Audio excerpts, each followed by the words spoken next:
예, 지금부터 제21대 대통령 선거 공약평가 대토론회의 개회식을 시작하도록 하겠습니다. 저는 한국정책학회 대선 공약평가단 부단장을 맡고 있는 성균관대학교 국정전문대학원 남태우 교수입니다.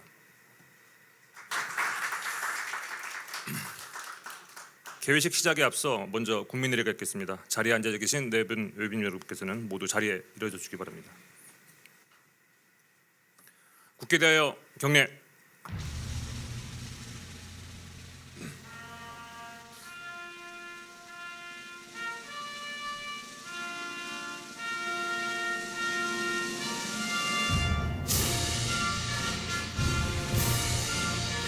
나는 자랑스러운 태극기 앞에 자유롭고 정의로운 대한민국의 무궁한 영광을 위하여 충성을 다할 것을 굳게 다짐합니다.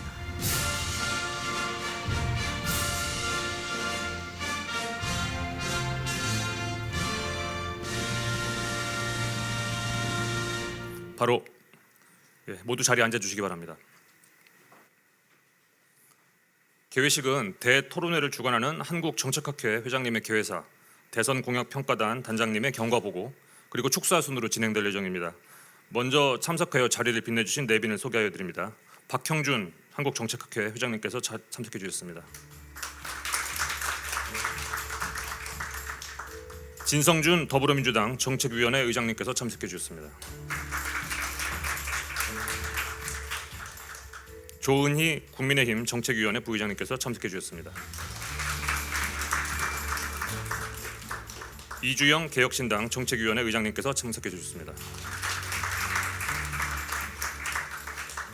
이석환 한국정책학회 대선공약평가단 단장님께서 참석해 주셨습니다.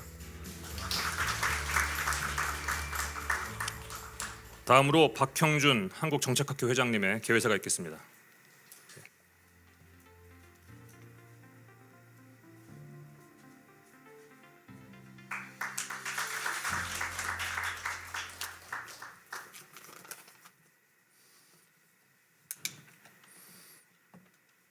예, 존경하는 내 귀빈 여러분, 한국정책학회장 박형준입니다. 오늘 한국정책학회는 SBS와 중앙일보와 공동으로 주관하는 21대 대선 공약평가 대토론회를 시작하려고 합니다. 오늘 참석해 주신 모든 분들께 진심으로 감사드립니다. 2025 대통령 공약평가 세미나는 우리 사회가 직면한 구조적 도전들 과제에 대한 각 대선 후보들의 이 제시한 공약에 대한 해법을 담고 있는지를 객관적으로 평가하고 토론하는 자리입니다. 대통령 공약은 단순한 선거 전략을 넘어 국가 운영의 방향, 철학을 담은 약속입니다. 한국정책학회는 이에 걸맞는 분야별 전문가들로 구성된 공약평가단들을 조직해서 각 후보의 핵심 공약에 대한 내용의 타당성, 문제 해결의 구체성, 실현 가능성, 사회적 수용성, 지속 가능성 등 평가 기준을 중심으로 철저한 분석과 검토를 진행하였습니다. 다만 아직까지 공약이 좀 완벽하게 저희가 질의한 것들이 나오지 않아서 아마 이에 대해서는 저희가 주로 10대 공약과 나온 언론 공약을 위주로 좀 평가했고, 오늘 이 자리는 아마 그래서 또 여기 플로어에 계신 분들이 이런 공약이 좀 되었으면 좋겠다라는 여러 가지 의견 제시하는 것도 같이 담으려고 하고 있습니다. 오늘 바쁘신 일정 속에서도 자리를 함께 해주신 더불어민주당 진성준 정책위원장님, 국민의힘 정책위원회 조은희 부위원장님, 그리고 개혁신당 이주영 정책위 이장님께도 깊은 감사의 말씀을 드립니다. 오늘 더 나은 공약에 대한 의견들을 후보자님께 전달해 주셔서 향후 더 나은 공약 그리고 더 나은 정책을 만들어 주시면 감사하겠습니다.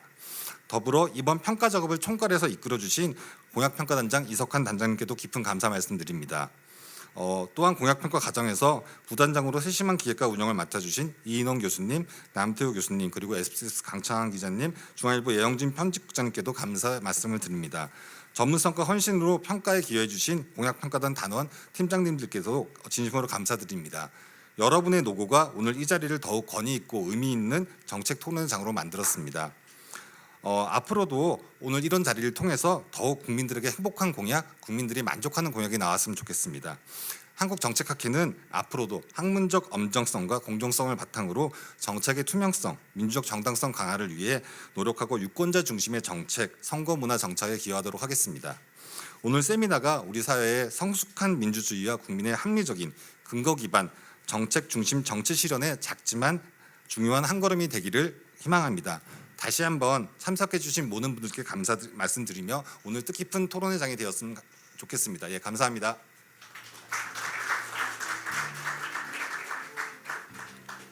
예, 다음으로 이석환 대선 공약 평가단 단장님의 평가 결과 경과 보고가 있겠습니다.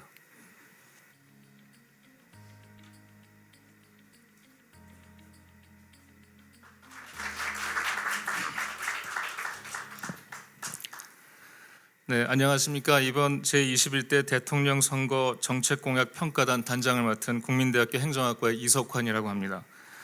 한국정책학회는 조기 대선으로 일정이 촉박한 상황 하에서 각 대선 후보들의 공약을 개발하는 시간이 부족할 것임을 예상하였음에도 불구하고 국민들의 알 권리를 보장하고 한국정책학회의 사회적 책임을 다해야 한다는 사명감으로 이번에도 대선 공약 평가단을 구성하게 되었습니다.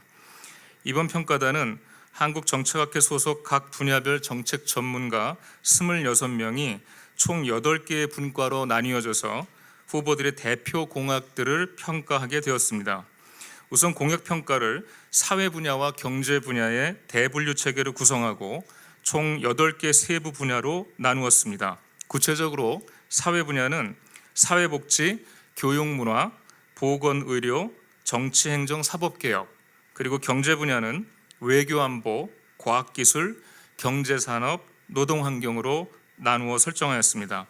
저희 공약평가단은 2025년 4월 14일부터 5월 20일 오늘까지 총 38일간에 걸쳐 활동을 하게 되었습니다.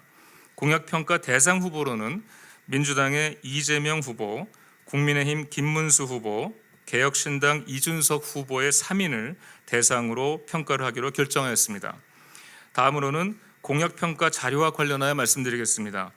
애초에 각 분과위원회에서 사전 질문지를 작성하여 각 정당으로 송부하였으나 긴박하게 돌아가는 대선 일정으로 질문지에 기초한 공약평가가 사실상 어려워졌고 이에 공약평가단에서는 다른 공신력 있는 대체 자료를 사용해서 공약을 평가하기로 하였습니다. 첫 번째는 선관위에 제출된 각 후보별 10대 공약 자료를 기초로 사용하기로 하였습니다.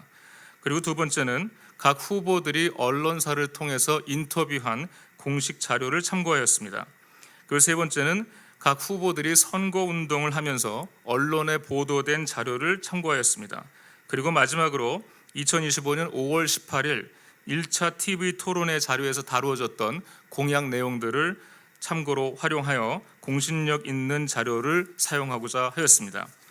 마지막으로 평가단이 사용한 공약평가의 기준에 대해 설명드리겠습니다. 크게 4가지의 지표로 나누어서 평가를 하게 되었고 첫 번째는 목표의 구체성, 그리고 문제 해결력, 그리고 지속 가능성, 그리고 마지막으로 이 공약이 얼마나 사회적으로 합의가 가능한지에 대한 가능성 여부를 중심으로 평가를 하게 되었습니다.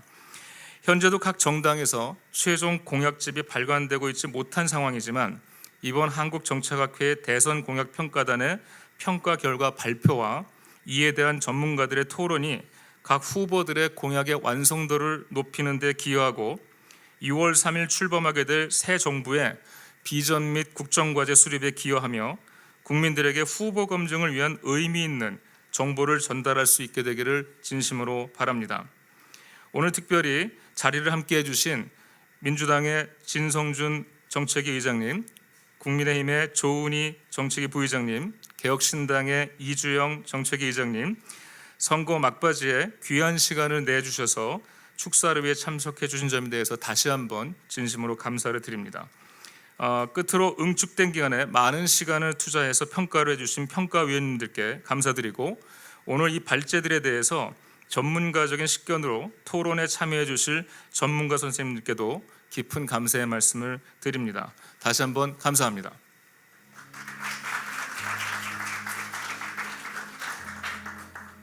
예, 다음으로 각 정당을 대표하는 정책위원회 의장님, 부의장님의 축사가 있겠습니다. 먼저 더불어민주당 정책위원회 진성준 의장님의 축사를 듣겠습니다.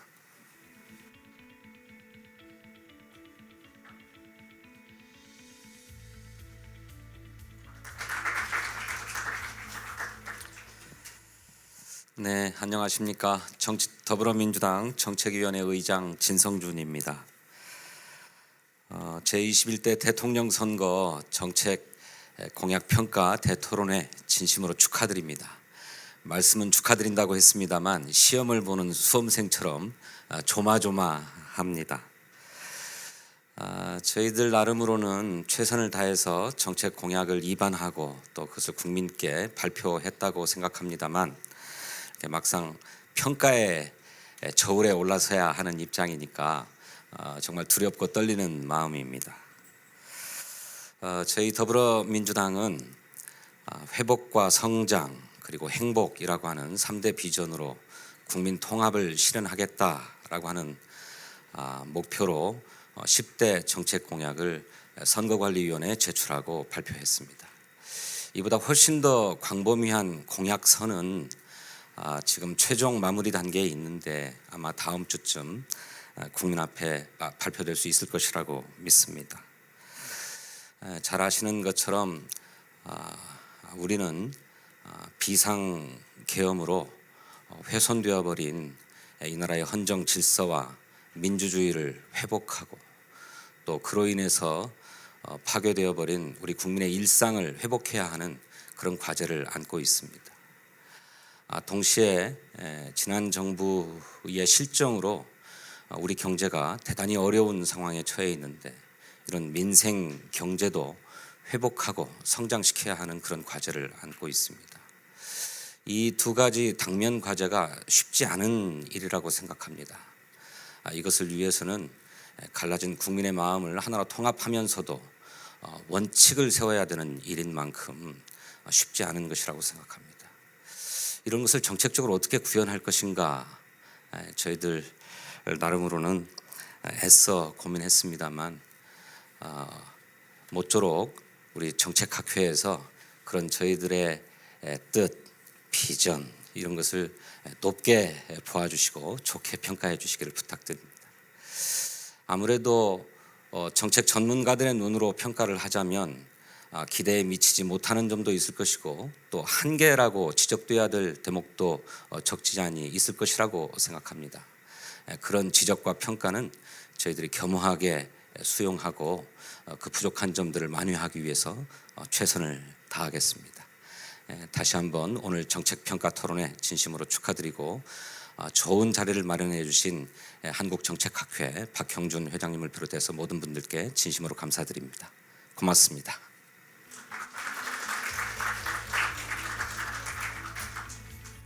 예, 다음으로 국민의힘 정책위원회 조은희 부의장께서 축사를 해주시겠습니다.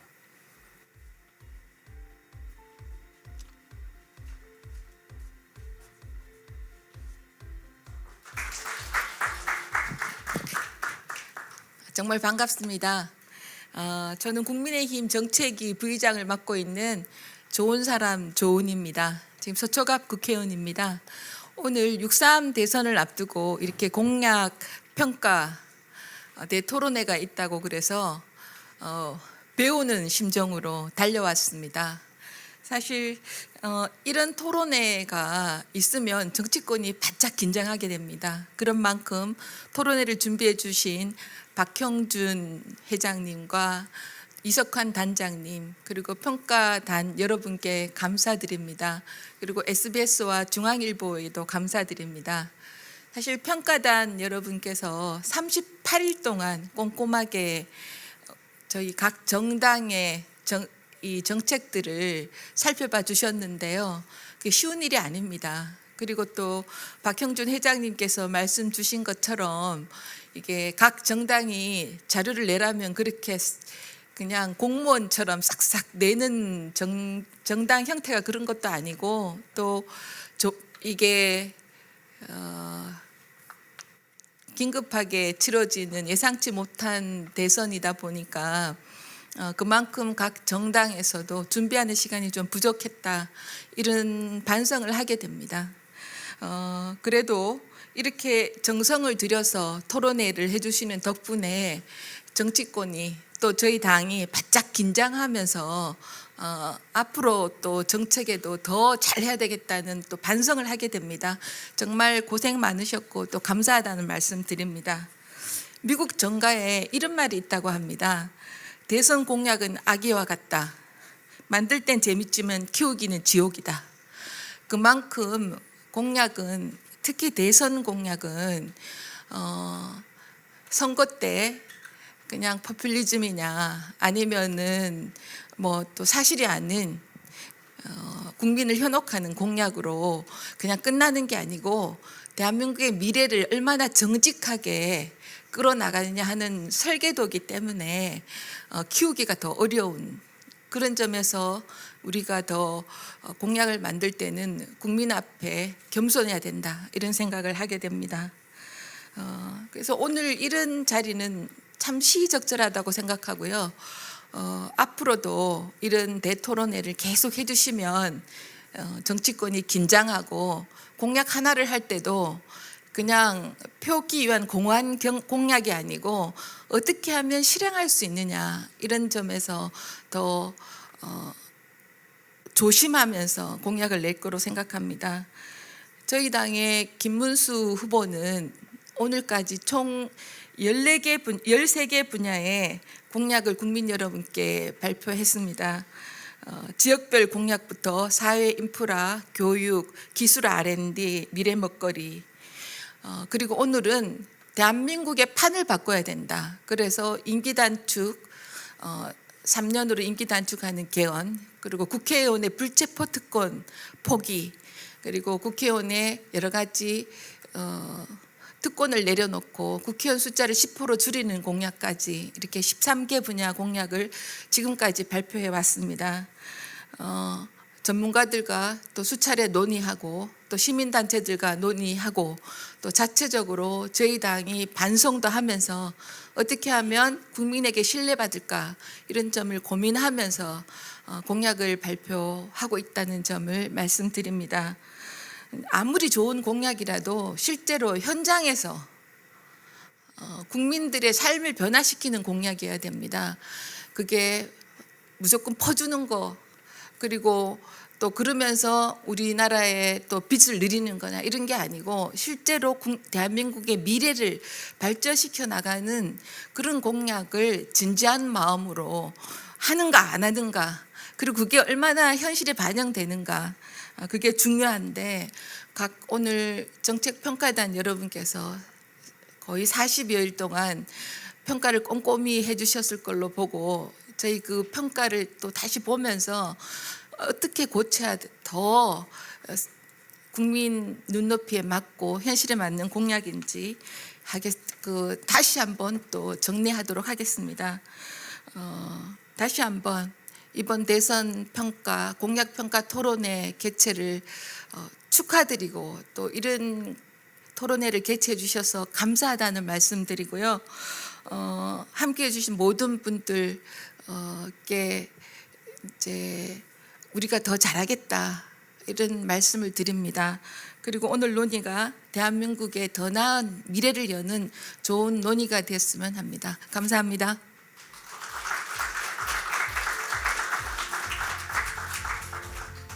예, 다음으로 개혁신당 정책위원회 이주영 의장님께서 촉설해 주시겠습니다.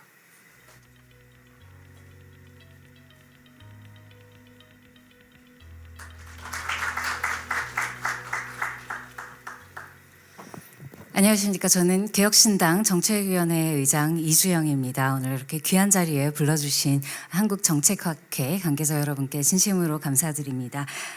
준비해 주신 박형준 회장님 그리고 이석환 단장님 정말 수고 많으셨고 가장 의미 있는 대선의 한 순간이 아닌가 합니다. 다시 한번 깊은 감사의 말씀 전하고 싶습니다.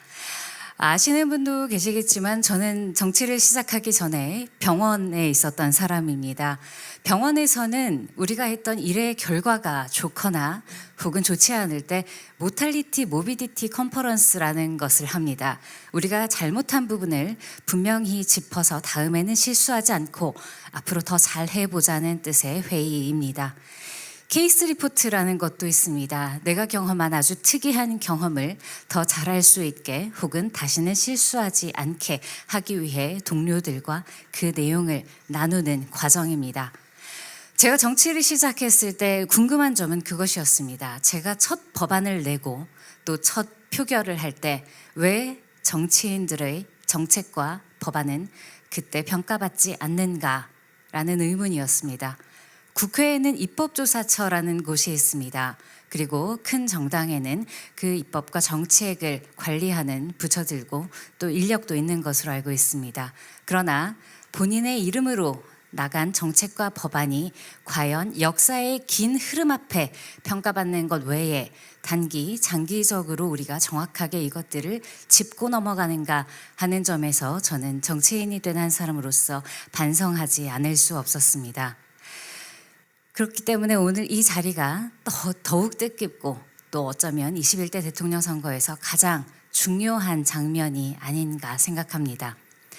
영화를 만들 때 그 영화가 널리 알려지는 것은 유명한 감독이나 배우일 수 있습니다. 그러나 그 안에 중요한 복선들이 얼마나 정교하게 심어져 있는가, 그리고 그곳에 시대를 관통하는 메시지가 어떻게 숨어 있는가가 그 영화를 명작으로 만든다고 저는 생각합니다. 오늘의 토론이 21대 대통령 선거를 그리고 다음 세대의 대한민국을 명작으로 만드는 가장 중요한 순간이 될 것이라고 생각합니다. 그런 점에서 함께 애써주신 또 한국정책학회 회장님, 단장님, 그리고 함께 해주신 단원 여러분, 패널 여러분, 그리고 이 모든 이야기를 국민들께 잘 흘러가도록 전달해 주실 언론인 여러분들께도 진심으로 깊은 감사를 드립니다. 저희 당은 가장 정책 선거를 바라는 당일 겁니다. 저희는 전문위원들도 변변치 않습니다. 그렇기 때문에 발로 뛰었습니다. 후보가 직접 100개 직군의 100분의 국민을 직접 만나 유튜브로 촬영하면서 그들의 목소리를 듣고자 노력했고 그분들의 언어를 그대로 이식하였습니다. 저희는 그렇게 정책을 만들었기 때문에 일면 거친 부분이 있을 수도 있고 일면 부족해 보이는 부분이 있을 수도 있겠습니다. 하지만 저희는 지금 정책을 만들 때 했던 방식 그대로 앞으로 만들어가는 과정, 나라를 세우는 과정에 있어서도 국민 여러분의 목소리가 여러분의 어휘 그대로 이식되고 접목되고 그리하여 우리 모두가 스스로의 자유와 책임을 누릴 수 있는 나라를 만들기 위해 최선을 다하겠습니다. 우리 앞으로는 정책, 그리고 학회, 그리고 언론, 정치가 모두 힘을 합쳐서 스스로의 자유와 책임을 통해 이 나라의 번영과 도약을 만들어가는데 함께 힘을 모았으면 좋겠습니다. 다시 한번 귀한 자리에 초대해 주셔서 진심으로 감사드립니다. 대선이 끝나더라도 그리고 어느 당에서 집권을 하더라도 오늘 나온 모든 좋은 이야기들을 바탕으로 삼아서 좋은 정책은 서로 받아들이고 잘못된 정책은 스스로 반성하며 서로 조언을 구하는 좋은 정치 문화 저희가 먼저 만들어 가도록 하겠습니다. 다시 한번 축하드리고 감사드립니다.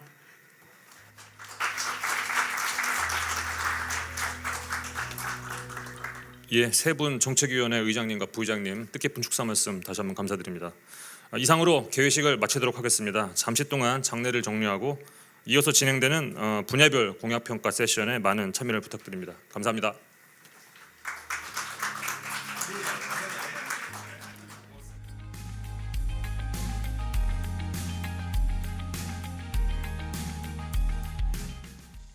사회 분야 공약 평가 시작할 수 있도록 하겠습니다.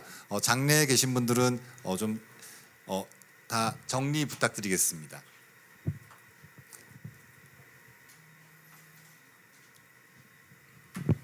예, 그럼 지금부터 대선 공약 평가 1세션 사회 분야 공약 평가를 시작하도록 하겠습니다. 저는 사회를 맡은 성균관대학교 박형준입니다.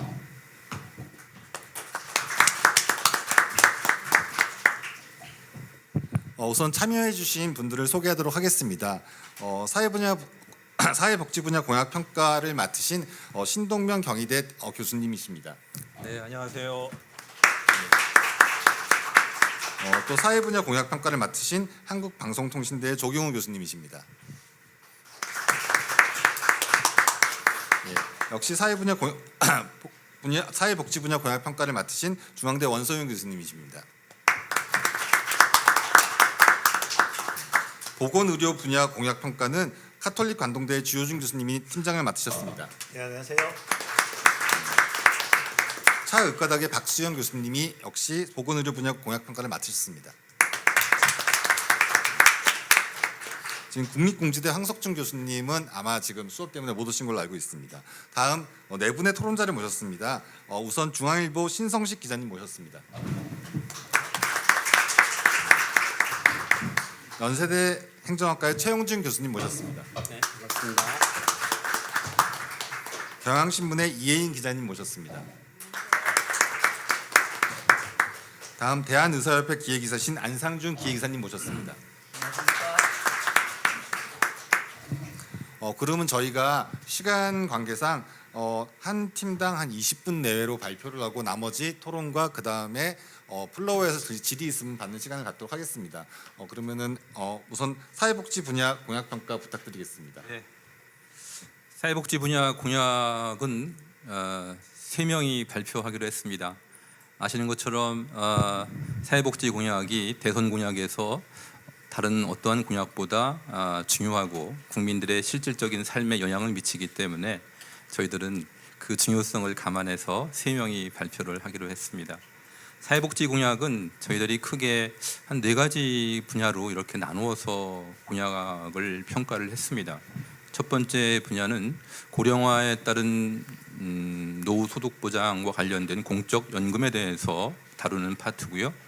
그리고 두 번째 파트는 저출산이라는 것이 한국 사회의 중요한 문제입니다. 그래서 저출산에 관련된 문제를 두 번째 꼭지로 했고요. 그리고 세 번째 꼭지는 국민들의 일상적인 삶에 영향을 미칠 수 있는 사회 서비스 분야를 세 번째로 이슈로 잡았습니다. 그리고 마지막 네 번째 이슈는 소득 양극화가 심화되는 현 세대에서 사회 안전망을 강화할 수 있는 사회 안전망 강화 제도에 대해서 이렇게 네 꼭지로 나누어서 평가를 했다는 말씀을 올립니다. 첫 번째 이슈는요. 그래서 공적연금 제도와 관련해서 저희들이 국민연금 개혁과 기초연금 개혁 두 가지의 문제에 대해서 각 후보들에게 질문을 드렸고 저희들이 그 자료를 추합을 해서 내용을 구성하게 되었습니다. 보면 우리가 알고 있는 것들처럼 국민연금 개혁이 올해 지난 3월 달에 여야 합의에 의해서 국민연금 개혁안이 국회를 통과했습니다. 그래서 드디어 여야 합의에 의한 국민연금 개혁이 이루어졌는데 그 개혁의 내용은 여러분 아시겠지만 보험료를 9%에서 13%로 인상한다라는 거고 그리고 받을 수 있는 연금 급여를 소득 대체율이라는 개념을 쓰는데 소득 대체율을 40%에서 43%로 올리는 개혁입니다. 다시 말해서 더 내고 더 받는 개혁을 수행을 했습니다. 추가적으로 국민연금 크레딧이라고 해서 군대 기간에 대한 복무 기간을 인정하는 것과 출산에 대한 크레딧을 올려주는 이러한 개혁을 단행을 했고요. 또 많은 사람들이 국민연금의 지급에 대한 불안들 때문에 국가가 이 지급을 보증한다라고 하는 부분들을 새롭게 법률 개정안에 포함을 시켰습니다. 개정이 되었죠. 그러니까 이제는 사실은 연금 개혁이 끝난 것 같지만 사실은 끝난 게 아닙니다. 여전히 예상컨대 재정 추계를 했을 때 2055년에 연금 기금이 고갈된다라는 것이 이번 개혁을 통해서 2061년 정도로 몇 년 정도의 연금 기금의 그 고갈 시점을 늦추는 개혁에 불과하다. 따라서 국민연금의 개혁의 주제는 여전히 소득 보장 강화와 재정 안정화라고 하는 두 가지의 과제가 남아 있다라는 겁니다. 그래서 지금 현재 이것을 후보들이 어떻게 취급하는가에 대한 부분들을 저희들이 보고 싶었던 거고요. 그리고 두 번째 부분 기초연금에 대한 부분들은 우리가 알고 있는 것처럼 기초연금은 우리나라에서 하위 70%의 노인에 대해서 현재 약 한 34만 원가량을 지급하고 있습니다. 노인의 빈곤율을 완화하는 데 있어서 기초연금이 기여했던 그 효과는 상당하다고 우리가 다 평가하고 있습니다. 그런데 기초연금 제도가 사실 단일 프로그램으로는 사회복지 예산 중에서 그 금액이 빠르게 증가하고 있습니다. 그리고 그럼에도 불구하고 우리나라의 노인 빈곤율은 현재 한 38% 수준이라고 합니다. 10명 중에서 4명의 노인이 빈곤 상태에 처해서 살고 있다라고 하는 OECD 국가 중에서 노인 빈곤율 1위인 나라가 우리나라입니다. 따라서 기초연금 제도를 노인 빈곤의 완화에 결정적인 수단으로 어떻게 각 후보들이 사용하는가 이 부분들을 보고 싶어서 저희들이 질문을 했던 겁니다.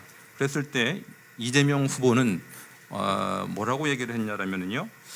청년층의 군복무 기간 전체 크레딧을 확대하겠다. 이미 12개월로 확대했는데 이번 법 개정을 통해서 이것을 전체 기간으로 다 해주겠다라는 것이고요. 또 청년 생애의 첫 보험료를 국가가 지원해주겠다. 그러므로 해서 가입 기간을 늘려주면 나중에 이 가입 기간을 추가 납을 통해서 늘리게 되면 연금의 수급액이 늘어나는 이런 효과가 있습니다. 그래서 청년 세대를 위한 공약으로서 이렇게 특화된 공약이 있었고요. 또 그리고 일하는 노인의 국민연금 감액제도입니다. 사실 65세 은퇴하고 났는데 연금을 수급하게 되었을 때 일을 하면 근로소득이나 사업소득이 있으면 연금이 감액됩니다. 내가 낸 보험료인데도 불구하고 연금이 감액되니까 노인들이 상당히 이것에 대해서 불만을 가지고 있습니다. 그래서 국민연금 감액제도의 개선을 공약을 했고요. 기초연금 관련해서는 기초연금 제도가 부부인 경우에 감액을 해서 80%만 지급하게 되어 있습니다. 이 부분들을 단계적으로 개선하겠다라고 하는 이러한 공약을 하고 있습니다. 그리고 추진 전략에 대해서도 나름대로 실현 가능한 한 대안들을 제시하고 있다라고 생각이 들었습니다. 이러한 이재명 후보의 공약은 무엇보다도 소득 보장을 강화하겠다라고 하는 차원에서 공약이 준비되었다라는 걸 알 수 있겠고, 그 공약의 내용을 봤었을 때 재정적으로 부담 가능하고 지속 가능하고 정치적으로 실현 가능하고 사회적으로도 합의 가능성이 높다라고 판단이 되었었습니다. 다만 국민연금의 사각지대 문제를 해결하기 위한 공약들이 구체적으로 보이지 않는다라고 하는 한계점들을 말씀드릴 수 있겠고요. 또 아울러서 연금의 장기적인 재정 불안의 문제는 여전히 안고 있는 문제인데 국민연금과 관련해서 이러한 연금의 재정 안정화 공약을 포함하고 있지 않다. 따라서 이재명 공약은 앞으로 국민연금 재정 안정화를 더 보완할 수 있는 공약이 추가될 필요가 있겠다라는 거 말씀드릴 수 있겠습니다. 다음에 김문수 후보의 공약은요. 청년에 대한 불안을 잠재우기 위해서 모든 연금 개혁 과정에 청년 세대를 참여시키겠다라는 거고요. 그리고 장기적으로 국민연금의 재정 안정의 문제와 관련해서 재정 달성에 노력하겠다라는 공약과 더불어서 또 한 가지 중요한 공약으로 자동 안정화 장치, 자동 조정 장치라고 얘기를 하죠. 이것을 도입한다라는 겁니다. 재정 안정화를 위해서. 그리고 기초연금과 관련해서 또 한 가지 공약을 하고 있는데, 현재 기초연금이 뭐 하위 70% 노인들에게 동일한 금액을 주는데 이것을 차등적으로 지급하겠다.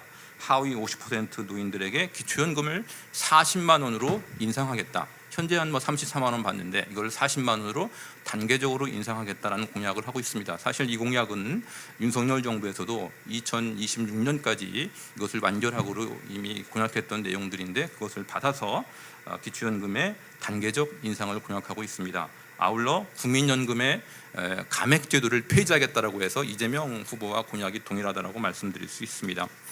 그래서 그 김문수 후보의 공약은 대체적으로 본다라면은 공약의 특성이 재정 안정화에 초점을 맞추고 있다. 즉 자동 안정화 장치를 통해서 재정 안정화에 초점을 맞추고 있고, 기초연금에 있어서도 선별적인 이러한 지급을 하고 있다. 계획하고 있다라고 말씀드릴 수 있겠습니다. 따라서 김문수 후보의 공약은 크게 본다면 노후 소득 보장을 강화하기 위한 공약들이 대체적으로 제한되어 있다. 조금 더 이쪽 부분을 강화해야 될 필요가 있겠다. 이 정도로 말씀드릴 수 있겠고요. 시간 관계 때문에 나중에 질문 받으면 그때 더 하겠습니다. 이준석 후보의 공약에 대해서는요. 이준석 후보는 국민연금과 관련해서 공약을 집중하고 있습니다. 기초연금에 대한 공약은 없는데요. 국민연금 관련해서 구조개혁을 하겠다라고 하면서 신연금을 새롭게 청년 세대를 위해서 지금과 다른 확정 기여 방식의 신연금을 도입하겠다라고 말하고 있습니다. 그리고 그러면 구연금, 즉 국민연금은 어떻게 할 거냐? 국민연금 가입자들은 그대로 가는 거고 앞으로 청년 세대를 대상으로 신연금을 구입해서 연금을 분리하겠다라고 하는 대안들을 제시하고 있습니다. 그런데 신연금이라고 하는 부분들은 이준석 후보의 공약은 구조개혁을 통해서 어떤 세대 간의 형평성 문제를 근원적으로 해소하고 연금의 지속 가능성을 획기적으로 높일 것처럼 보입니다. 그러나 지속 가능성과 실현 가능성, 사회적 합의 가능성에서 모두 낮다라고 판단이 됩니다. 신연금은 민영연금입니다. 국민연금의 민영화다라고 말할 수 있을 것 같습니다.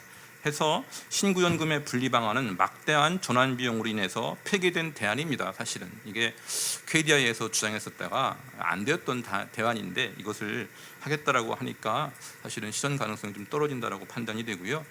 또한 아울러서 연금 앞으로 이준석 후보는 노후 소득 보장을 강화할 수 있는 방안들을 더 공약에 포함시켜야 되겠다라고 말씀드릴 수 있겠습니다.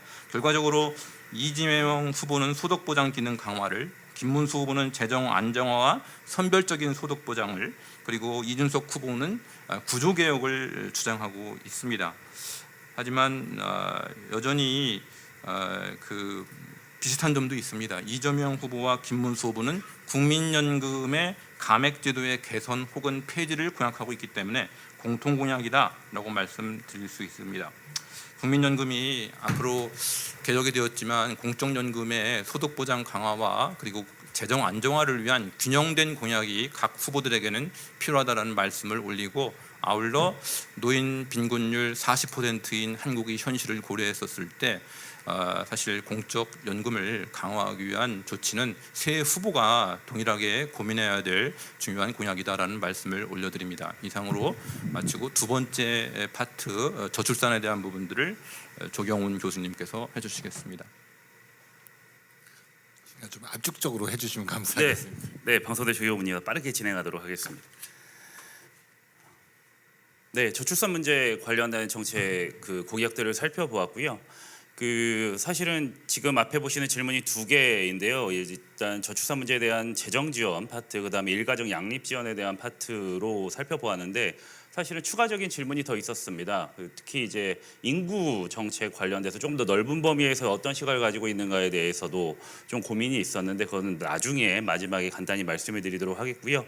저출산 관련된 문제에서는 특히 그동안 정부가 수십조를 쏟아부었음에도 불구하고 잘 아시다시피 그러니까 출산율 제고에 대한 정책적 효과가 높지 않다라고 하는 부분에서 어떻게 이러한 그 방향성에 있어서 좀 자극을 주고 좀 긍정적인 방향으로 이끌 수 있을까라는 부분에서 살펴보았습니다.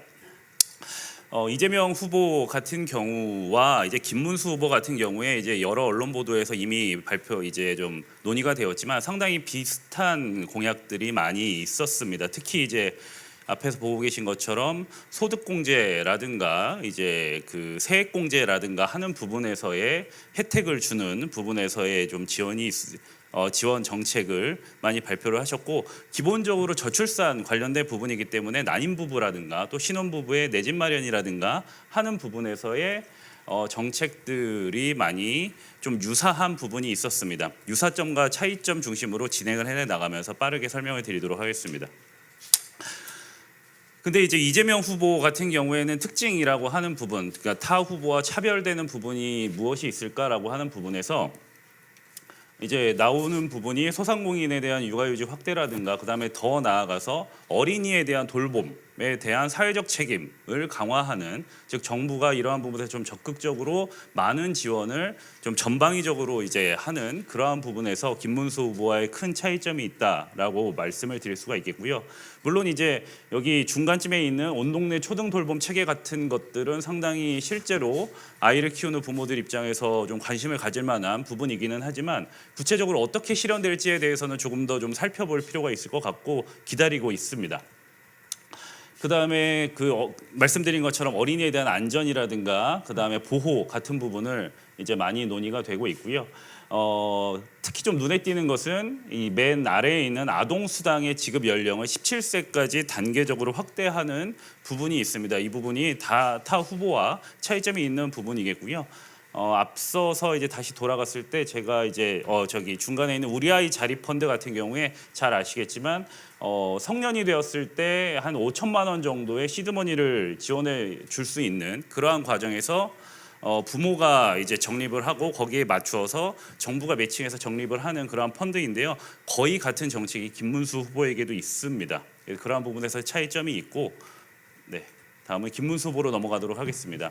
말씀드린 것처럼 그렇게 큰 차이점은 보일 수는 없고요. 주거 지원이라든가 내 집 마련, 그 다음에 임신부터 육아까지 다양한 지원 정책을 조금 더 확대하는 방향으로 제안을 하고 있습니다.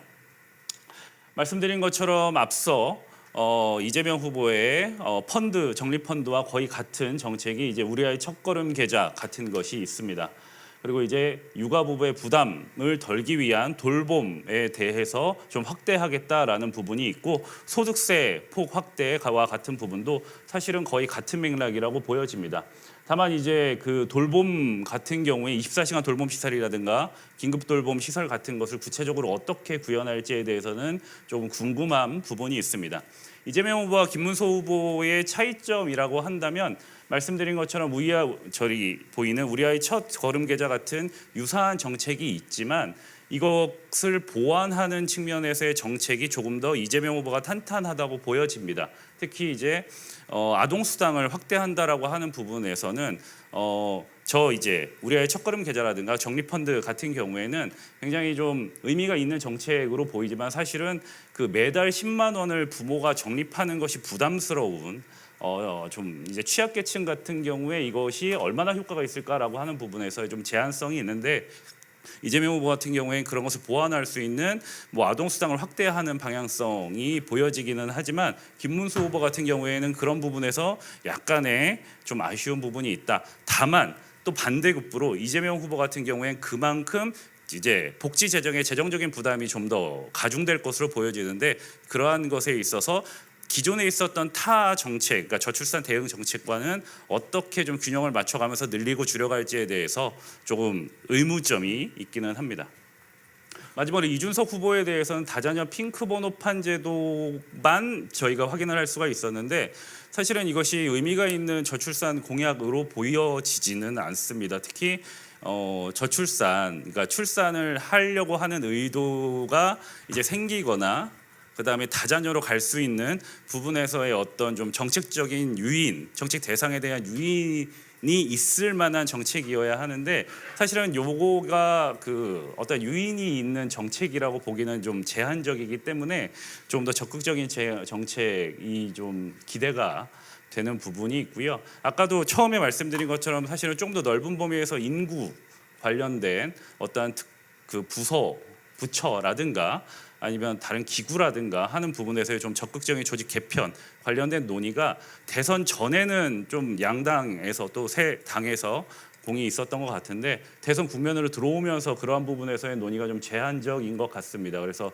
최근에 이민청이라든가 이민처라든가 하는 논의가 일부 있기는 하지만, 그 공약으로는 포함되어 있지 않은 부분에서는 조금 인구에 대해서 좀 인구 정책에 대한 적극적인 대응이 어떻게 좀 강화되는 것인지, 아니면은 좀 정부 주도적으로 어떠한 큰 그림을 가지고 있는지에 대한 그 각 후보들의 의견이 조금 더 궁금한 상황이라고 할 수가 있겠습니다. 제 발표는 여기까지 하도록 하겠고요. 다음 분야로 발표를 넘기도록 하겠습니다. 감사합니다.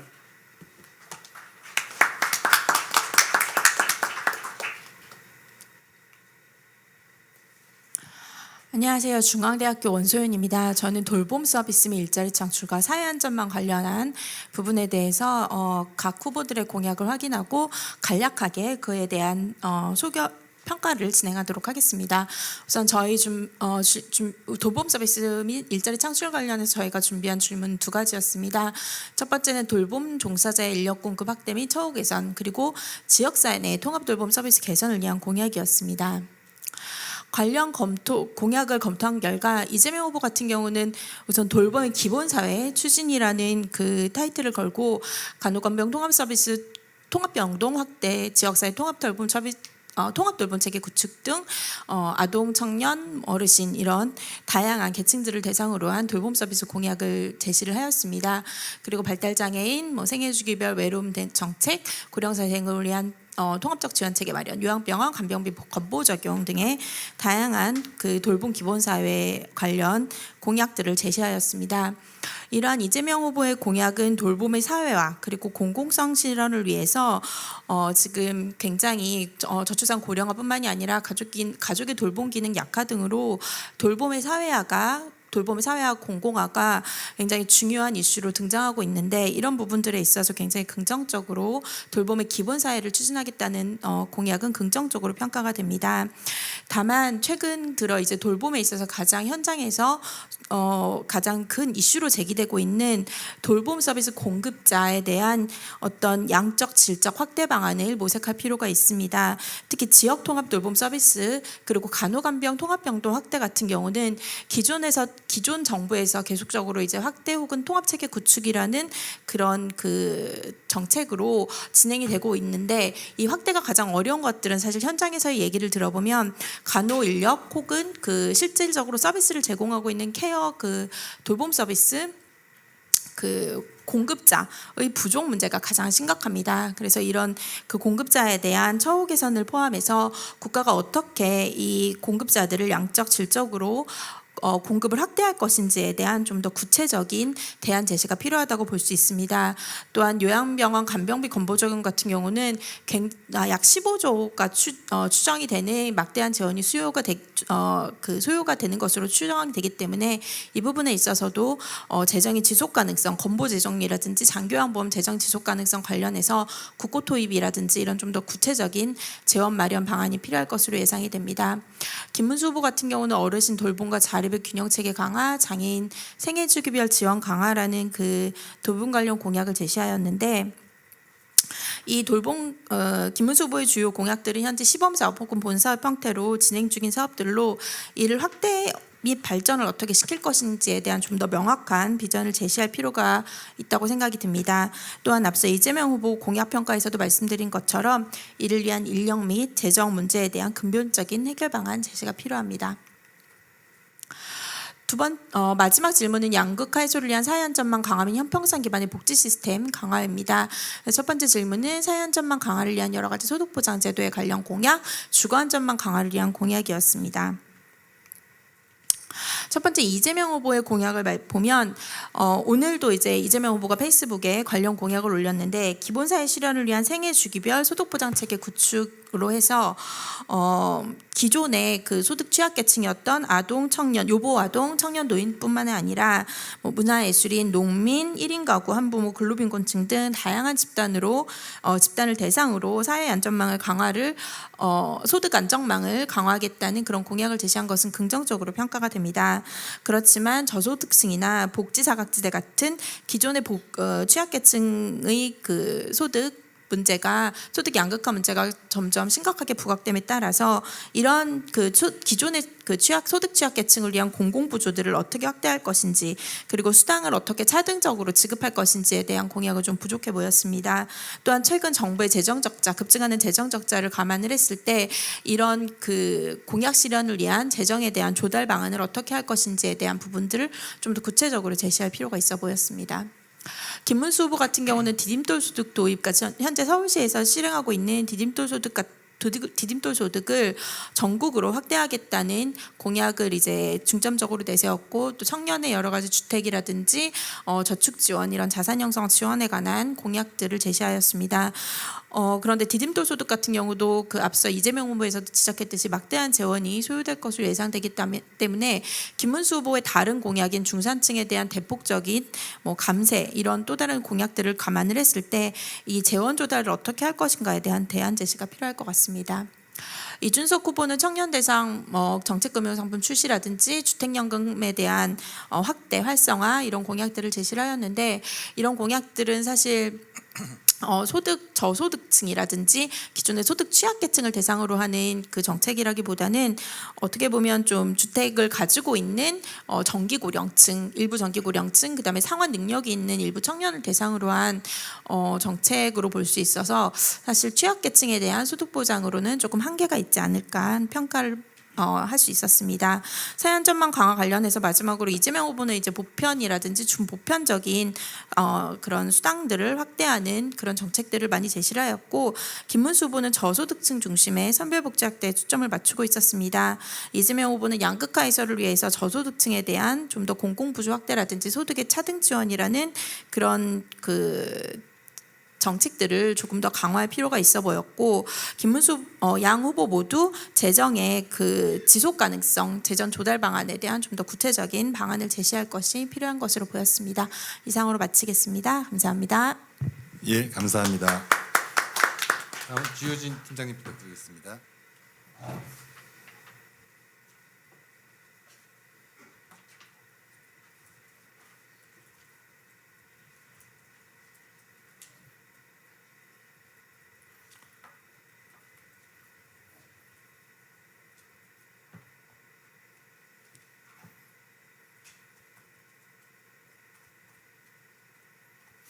예, 시작하도록 하겠습니다. 보건의료 분야 공약평가를 오늘 발표하는 가톨릭 감동대학교 의과대학의 주효진입니다. 지금 화면으로 보이시는 것처럼 이 평가위원이 3명으로 구성되어 있습니다. 개인적으로 저 역시 정책학 전공입니다만 현재 의과대학 소속의 교수이고, 그리고 박수영 교수님은 현재 의과대학이면서 분당차병원에, 특히 필수의료 파트 중에서 가장 요즘 핫한 이슈라고 하는 소아응급에 종사하고 계신 MD인 교수님이시고, 그리고 정책학 파트 중에 정책 분석이 주전공인 공주대학교의 한석준 교수님, 이렇게 3분으로 평가위원들이 구성되어 있습니다.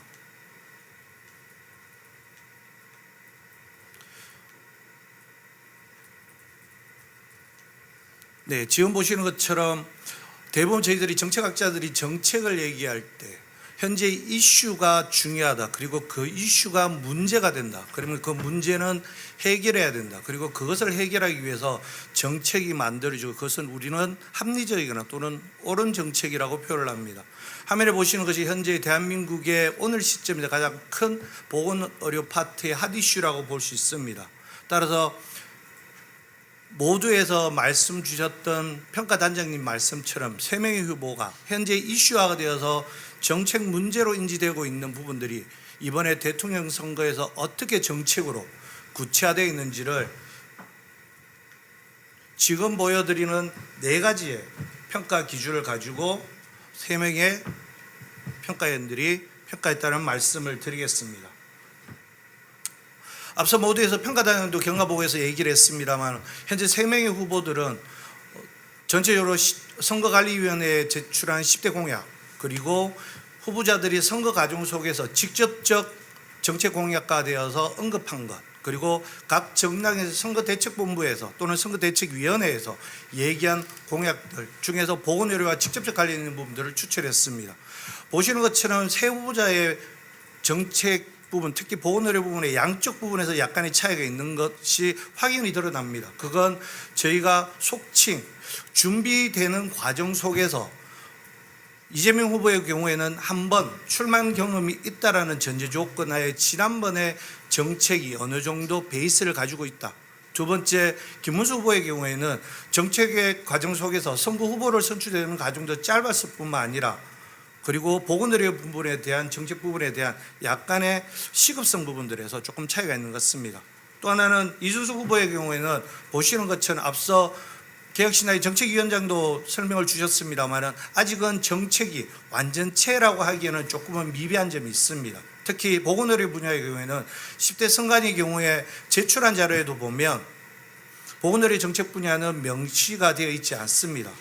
따라서 평가위원들이 현재 선관위에 제출한 자료 중에서 정부 효율화 측면, 첫 번째 캐치프레이즈라고 되어 있습니다만 그 부분에 정부 조직 신설과 관련된 부분, 특히 보건부와 직접적 관련이 있기 때문에 그 부분들을 첫 번째 공약으로, 그리고 최근 권역 외상센터와 관련되어 있는 부분들의 언급한 부분을 두 번째 정책 공약으로 선정을 했습니다. 앞서 말씀드린 것처럼 이재명 후보의 4가지의 보건의료 부분의 대표적인 공약들입니다. 보시는 것처럼 세부적인 정책 공약들의 내용 역시도 어느 정도 충분성을 가지고 구성되어 있는 것으로 보여집니다. 앞서 말씀드린 것처럼 4가지의 평가 기준으로 평가를 했다고 말씀드렸습니다. 각각의 정책 공약들에 대해서 중요한 부분들을 말씀드리면, 먼저 첫 번째 지역 필수 공공의료 강화라는 부분들에 대해서는 기본적으로 정책적 메시지가 아주 명확하게 전달된다는 것입니다.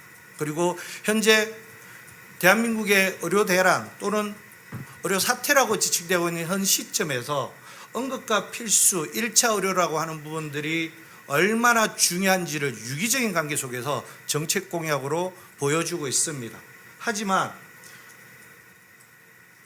정책 공약이 구체성과 또는 충분성이라는 측면도 중요한 하나의 기준이라고 봤을 때 정책의 대표성은 장점일 수도 있으나 이 정책들이 세부적으로 어떻게 진행될 것이고 단계적으로 어떤 방식으로 진행될 것인지가 아직은 불명확합니다. 물론 각 당의 후보자들의 정책 공약집이 며칠 뒤에 완전체가 출판된다라고 언론상에서 나타나고 있습니다만 앞서 개회식에서 얘기했던 것처럼 국민들의 알 권리 차원에서의 정책 공약이라면 지금보다는 좀 더 구체적인 실천 방안이 포함되는 것이 좋은 정책이다라는 관점을 봤을 때 그런 부분에서는 조금은 미흡한 부분이 있다라고 표현을 드리겠습니다. 두 번째로 국민 참여 의료 개혁으로 인한 의료 대란 해결입니다. 조금 이따 말씀드릴 김문수 후보 역시도 비슷한 주제를 가지고 정책 공약을 제시하고 있습니다. 두 가지를 말씀드리면 첫째는 갈등 해소를 하기 위한 신뢰 회복 차원에서 국민들을 참여하는 형태의 공공성을 지키겠다는 건 아주 명확하게 전달된다고 볼 수 있습니다. 하지만 대한민국 국민들은 지지난 정부에서 문재인 정부에서 공론화위원회라는 형태의 경험을 한 적이 있습니다. 그때 정책학자들이 내놓은 평가의 결과는 공론화위원회의 역할과 위상이 좀 더 명확할 필요가 있었다. 그리고 공론화위원회에서 결정된 논의들이 어느 정도의 구속력을 가지는 것이 좀 더 명확할 필요가 있다라는 제안들을 한 적이 있습니다. 그렇다면 이번 역시도 이재명 후보가 정책 공약으로 중요하게 내세우고 있는 국민 참여형 의료개혁 공론화위원회의 위원회의 위상, 역할, 추진 방법 등에 대해서 좀 더 명확성이 필요하다라고 위원들은 평가를 합니다. 세 번째는 건강보험의 지속 가능성입니다. 앞서 사회복지 분야에서도 이 건보와 관련된 말씀들을 주셨습니다만 현재 여러 가지 형태 부분에서 이재명 후보의 경우에 이 보건의료 파트의 건강보험의 경우에는 공공성과 형평성을 확보하려고 하는 의도가 분명히 드러나고 있는 것 같습니다. 하지만 어떻게 하면 이 건강보험이 다른 연금과 같습니다만 연금과 관련되어 있는 이 보험들이 개혁이 가장 안 되는 중요한 문제점들 중에 가장 큰 문제가 이해관계자가 첨예하게 대립한다. 다시 말씀드리면 이해관계자가 다양하게 있다는 겁니다. 따라서 이 건강보험 역시도 결국엔 수요자와 공급자가 존재하는 이 보건의료 파트에서 어떻게 하면 좀 더 이 이해관계자들의 소통과 협력을 구체할 수 있는가 부분들이 좀 더 정책공약에 포함되는 것이 필요하다는 말씀을 드리겠습니다. 마지막으로 네 번째입니다. 보건과 복지를 연계한 통합공공서비스의 제공입니다. 앞서 사회복지 분야에도 말씀을 주셨습니다마는 실질적으로 이 복지와 보건은 독립적일 수 없다라는 태제들을 많이 얘기합니다. 그건 초고령화 사회라고 얘기하는 것, 지역 소멸이라고 하는 부분들, 이런 부분들 역시 연계되어서 이루어지는 문제들이 있다고 보면 보건과 복지가 실질적으로 연계를 넘어 융복합이 이루어져야 된다는 것을 의미합니다. 그렇다면 현재 있는 국민의 어떤 관심 또는 수용도 측면에서 사회적 합의 가능성들은 높을 거라고 예측을 합니다. 하지만 실제 정책 공약을 실행하는 과정 속에서 앞서 말씀드린 것처럼 단일 정책이라 표현보다는 연계 또는 융복합과 관련되어 있는 정책 공약 이라는 관점에서 볼 때 좀 더 실행 방안들이 구체적이어야 되고 명확해야 되는 부분들에서 그것이 좀 부족하다라고 평가를 드리겠습니다. 두 번째 김문수 후보입니다. 보시는 것처럼 세 개의 크게 정책 공약으로 되어 있습니다. 앞서 말씀드린 것처럼 정책 공약은 공약으로서의 대표성 또는 포괄성, 영향력 역시도 중요한 평가 기준에 포함되어 있는 내재되어 있는 기준이라고 말씀드리겠습니다. 하지만 이재명 후보와 달리 김문수 후보의 경우 세 개의 정책 공약에 저희가 얘기하는 대표성, 포괄성에 조금은 차이가 있는 것처럼 평가인들은 평가를 합니다. 무슨 말씀이냐면 아이부터 어르신까지 예방접종 국가지원 확대, 언뜻 정책 공약명을 보셔도 아시는 것처럼 대한민국은 현재 전 세계에서 예방 접종률과 예방 접종과 관련되어 있는 의료 정책이 가장 선진국형으로 모든 국가들이 인정을 합니다. 그건 다시 말씀드리면 현재의 김우수 후보가 제시하고 있는 정책 공약이 좀 더 포괄적이어야 되고 좀 더 대표성이 높아야 된다고 평가할 수 있을 것 같습니다.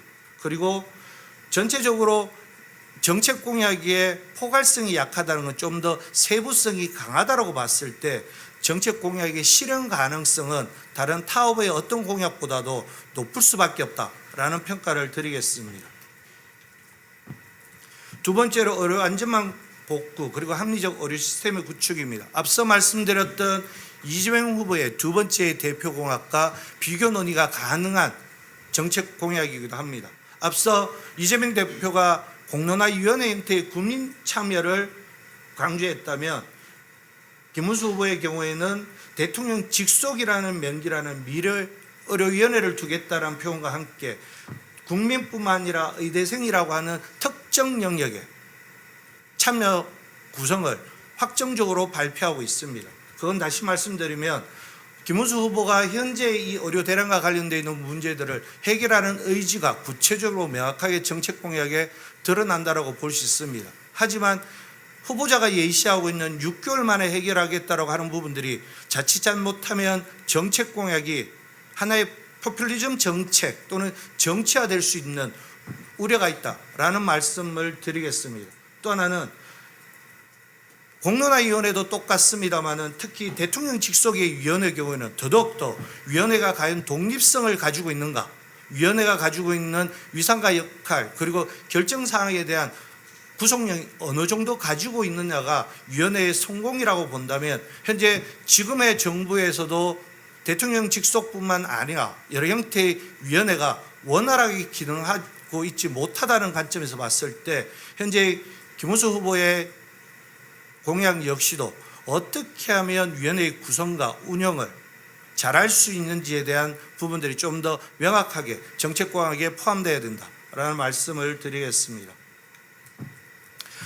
세 번째로 임신 기간과 관련되어 있는 건강관리비 출산 비용의 확대입니다. 이 출산과 관련되어 있는 앞서 사회복지 영역에서도 발표자들이 발표하셨던 내용들과 연계되어 있는 부분들이 있습니다. 즉 복지와 의료를 통해서 생애 주기형 보건복지, 의료 확대라는 측면의 여러 가지의 키치프레이즈와 비교해 봤을 때 그와 연계되는 정책 공약이라고 말씀을 드리겠습니다. 하지만 이 공약 역시도 앞서 첫 번째 공약과 마찬가지로 정책 공약의 대표성이나 포괄성이 상대 후보에 비해서 조금은 약하다 또는 조금은 더 공약의 대표성이 좀 작다라는 표현을 드리겠습니다. 그건 다시 말씀드리면 정책 공약이라고 발표를 했기 때문에 대표성과 포괄성이 작다는 건 다시 말씀드리면 구체성은 높을 수 있다는 거고 실현 가능성도 높을 수 있다는 겁니다. 그런 점에서는 정책 공약 입장에서 좀 더 현재의 저출산 또는 고령화 관련되어 있는 문제 해결에 실질적 도움을 줄 수 있는 내용으로 구성되어 있다라고 말씀을 드리겠습니다. 예, 세 번째 이준석 후보입니다. 앞서 말씀드린 것처럼 앞서 개혁신당의 정책위 의장 이준석 의원이 얘기한 것처럼 다른 당에 비해서 현재 정책과 관련되어 있는 부분들을 현장에서 만나서 정책들을 만들어가고 있다고 하고 언론지상에서도 후보자가 정책을 선거 과정 속에서 만들어가고 있고 그것을 발표하는 형태들을 자주 보이고 있습니다. 첫 번째로 앞서 말씀드린 것처럼 이준석 후보의 선관위에 제출한 10대 공약에는 보건의료라는 게 명시되어 있지 않습니다. 하지만 첫 번째 정부 효율이라고 하는 부분들을 정부 조직의 어떤 개편, 11개의 부처를 13개로 개편하겠다고 설명하는 부분들에서 보건부가 포함되어 있고 그것은 보건의 정책의 중요한 부분이라고 판단을 합니다. 두 번째는 최근 권역외상센터와 그리고 권역응급의료센터와 관련된 광역형 형태의 발표를 했습니다. 그건 필수 의료뿐만 아니라 실질적으로 국민들의 의료 영역에 가장 빨리 접근할 수 있는 부분들이 응급과 관련되어 있는 부분이라고 판단한다면 이 부분 역시도 평가인들은 중요한 정책 공약이라고 판단해서 포함시켰습니다. 첫 번째 정부 효율화 관련되면 정부 조직 개편입니다. 앞서 오늘 토론자로 대한의사협회 이사님도 오셨습니다마는 대한의사협회에서 최근에 제안한 대선 공약 7가지 중에 첫 번째가 보건부 신설이라는 정부 조직 개편안입니다. 그리고 최근에 한국 중증 환자 단체들에서도 보건부가 필요하다라고 첫 번째 정책 공약이라고 발표한 게 있습니다. 그건 코로나19를 경험한 대한민국 국민들이 현재의 의료와 관련되어 있는 서비스의 질적, 양적 확대를 주장하고 있다. 그리고 그 어느 때보다도 의료의 전문성을 이제는 강조하고 있다. 그런 관점에서 정부 부처가 이런 전문성과 책임성 그리고 투명성을 좀 더 보장해 주려면 정부 조직이라는 부분들의 개편을 통해서 효율성, 특히 보건의료 영역의 효율성을 높여야 된다라는 것으로 제시하고 있습니다. 다시 말씀드리면 그만큼 정책 공약에 대한 목표의 구체성들이 아주 명확하다고 볼 수 있습니다. 하지만 사회적 합의 가능성은 여기 계신 대부분의 분들이 정책학 또는 행정학 영역의 전문가들이시기 때문에 대부분들이 인지하고 계실 것 같습니다만은 매번 정부가 바뀔 때마다 정부 조직 개편과 관련되어 있는 논의들이 이루어지고 실제 진행도 되고 있는 부분들이 많습니다. 하지만 그때마다 내세우는 것이 이 정부 조직 개편의 근거가 합리적이냐, 그리고 이 정부 조직 신설과 개편이 사회적 합의 과정을 거쳤느냐에 대한 논쟁들이 주요 단골 이슈로 되어 있습니다. 그렇다면 이준석 후보의 역시 정부 효율화 관련된 부분 역시도 정부 조직 개편과 관련되어 있는 여러 가지의 부작용을 최소화할 수 있는 구체적인 실행 방안들이 정책 공약에 좀 더 구체적으로 나와야 된다는 것입니다. 두 번째로는 권역외상센터와 관련되어 있는 부분은 앞서 말씀드린 것처럼 다른 그 어떤 후보들보다도 이 권역응급과 관련되어 있는 부분들에 대해서 선진국형 모델보다도 좀 더 혁신성을 가지고 있는 면도 있다. 즉 그것은 다시 말씀드리면 현재 상황 적합성이라는 문제 해결력 측면에서 이준석 후보는 문제 해결을 하는 의지가 강하다고 볼 수 있을 것 같습니다. 하지만 저희 평가위원회도 소아응급의학에 있는 MD가 있습니다마는 의사의 영역이라고 얘기하는 의료 영역과 질환의 영역은 다양하게 구성되어 있습니다. 그런데 이 응급이라는 하나의 키워드를 가지고 정책 공약으로 나타났을 때 다른 영역에 있는 치료 또는 질환의 영역과 어떻게 유기적으로 연계할 수 있느냐, 이 부분들이 해결되는 것이 필요한데 그 부분들이 정책 공약에서 제시되고 있지 못하다라는 부분들도 있습니다. 결론적으로 말씀드리면 각 후보자들에게 3명 후보자가 첫째 이재명 후보의 경우에는 지역 필수 공공의료를 강화하고 국민이 참여하는 형태의 공론화위원회를 통한 의료개혁이 첫 번째 캐치프레이즈라고 평가를 합니다. 두 번째 김문수 후보의 경우에 윤석열 정부의 의료개혁을 원점으로 재검토한다라고 명시적으로 언급하고 있으면서 현장 전문가 중심의 협의체를 중심으로 하는 공약을 제시하고 있습니다. 세 번째로 이준석 후보의 경우 보건부 독립이나 응급의료 체계의 재설계와 같은 보건의료와 관련되어 있는 시스템 개혁을 중심으로 공약으로 제시하고 있다는 게 큰 특징일 것 같습니다. 마지막으로 3명의 평가위원들이 이 정책 공약을 마치면서 정책 평가 관련되어 있는 코멘트를 정확하게 2가지를 들으면 이렇습니다. 첫째, 보건이라고 얘기하는데 의료만 있는 것 같다. 즉 다시 말씀드리면 보건의료라고 하지만 의료만 있는 것 같고 이 의료에는 우리가 얘기하는 한의학, 약학, 수의학은 전혀 없는 것처럼 보인다. 즉 정책 공약의 편향성이 세 후보자 모두에게 공통적으로 나타난다는 겁니다. 두 번째로 대한민국 국민들은 코로나19를 경험한 지 얼마 안 되는 국민들입니다. 그런데도 불구하고 세 후보자 공이 모두 감염병 관리와 관련된 정책은 전무하다는 것입니다. 즉 2020년 코로나19가 나왔을 때 대한민국 정부는 5년마다 지금과 같은 신종 감염병 바이러스가 발생할 가능성이 많다라고 국민들에게 현직 대통령과 현직 질병관리청장이 국민 담화를 통해서 발표한 경험을 가지고 있습니다.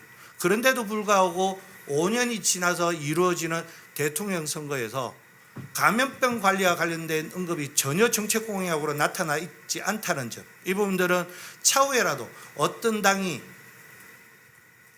집권을 하더라도 현재의 보건의료 부분의 정책 부분들의 좀 더 세부성 그리고 포괄성 부분에서 한 번쯤은 다시 고민하고 국민들의 건강권 확보, 국민의 생명과 안전을 좀 더 확보할 수 있는 형태의 보건의료 정책 공약을 다시 한 번 더 명확하게 설계하고 실천해 줘야 된다라는 말씀을 마지막으로 드리겠습니다. 예, 고맙습니다.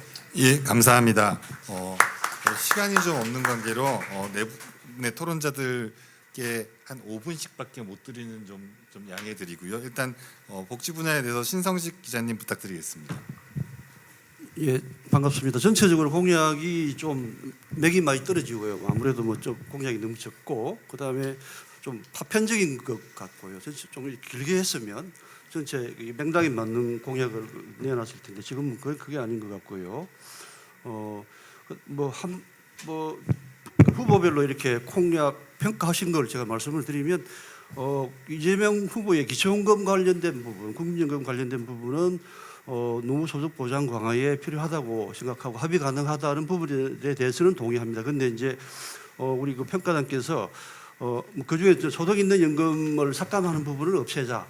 좋습니다. 그다음에 군 크레딧 확대 이거 뭐 사회적으로 큰 이견이 없는 부분이라서 그 부분에 대해서 동의하는 평가를 하신 거는 저도 그에 대해 동의하고, 그다음에 조금 전에 생각이 조금 다른 게 기초연금 부부 감액 평가 그 감액에 대해서는 지금까지 논의된 지 별로 없는 사회적 그 수요가 그렇게 높지 않은 공약입니다.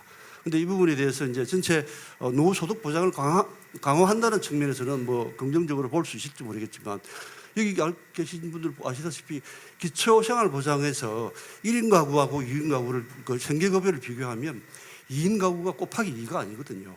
왜냐하면 부부는 생계를 같이 하기 때문에 생활비가 2배 드는 건 아닙니다. 그래서 기초연금을 부부 삭감하는 이유는 그런 취지에서 있기 때문에 대부분의 나라, 특히 우리처럼 거기에 없는 나라, 우리는 지금 세금으로 하지 않습니까?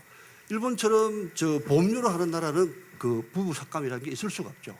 근데 우리처럼 세금으로 하는 네덜란드나 이런 다른 나라를 보면 대부분 다 부부 삭감이 있습니다. 근데 우리는 20% 부부 삭감에 대해서 조금 다르게 볼 필요가 있을 것 같고, 그다음에 18세 생애 첫 보험료도 사실 그 국민연금이라는 것은 소득이 있을 때 보험료 내고 나중에 노후에 받는 제도인데, 나라에서 보험료를 처음 내주고 그다음에 그 이후에 추납을 할 수 있게 해주고 뭐 유족연금이나 장애연금이 생길 수 있게 해주는 거는 나름 긍정적인 면은 있지만 연금의 사회보장의 원리 차원에서 보면 뭐 저는 맞지 않다고 평가합니다. 그리고 김문수 후보가 김문수 후보는 기본적으로 지난번 모수계획이 청년한테 불리하다는 그 전제를 깔고 있습니다. 그런데 절대 그렇지 않습니다.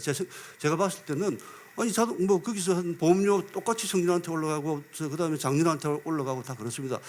다만 지속 가능성이라는 측면에서 보면 소득 대체율을 올리면서 조금 안 올리는 것보다는 좀 떨어진 측면에서 청년들이 우리 미래에 우리가 더 바가지를 써야 되구나 이렇게 생각할 수 있는데, 그렇다 그러면 그건 뭐 다른 걸로 접근할 수 있는데 그런 전제에서 잘못 접근하니까 자동 조정 장치는 저는 뭐 필요하다고 생각합니다. 마일드하게 시작해서. 근데 그 부분에 김문수 후보 이준석 후보가 그 부분에 뭐 좋게 평가했고, 여기 계신 분 평가단에서 좋게 평가했기 때문에 저는 그에 대해서 다른 얘기는 별로 하지 않고요. 그다음에 기초연금 50% 40만 원으로 인상하자는 것은 저는 동의합니다. 왜냐하면 기초연금이 지금 너무 급격하게 늘어나고, 그다음에 우리가 노인의 70%라고 딱 되어 있지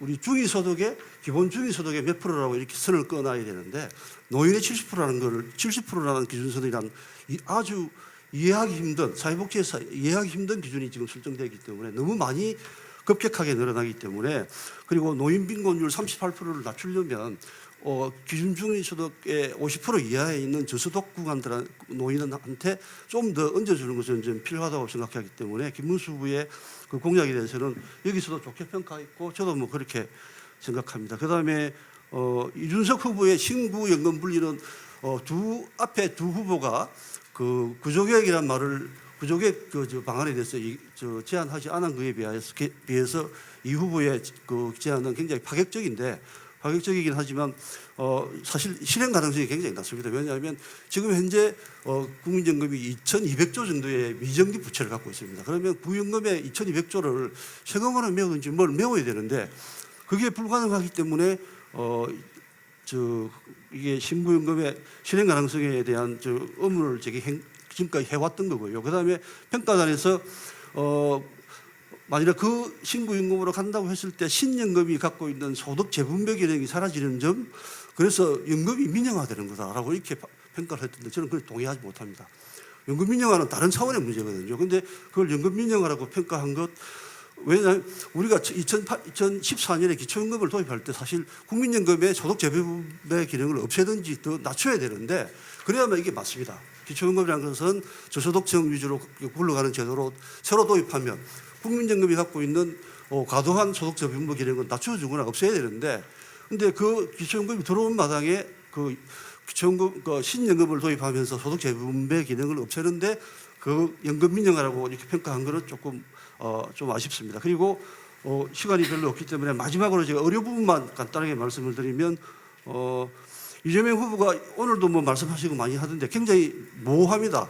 공공의대를 설립해서 공공필수 지역 의료 인력을 양성하겠다는데 사실 공공의료의 개념이 상당히 모호합니다.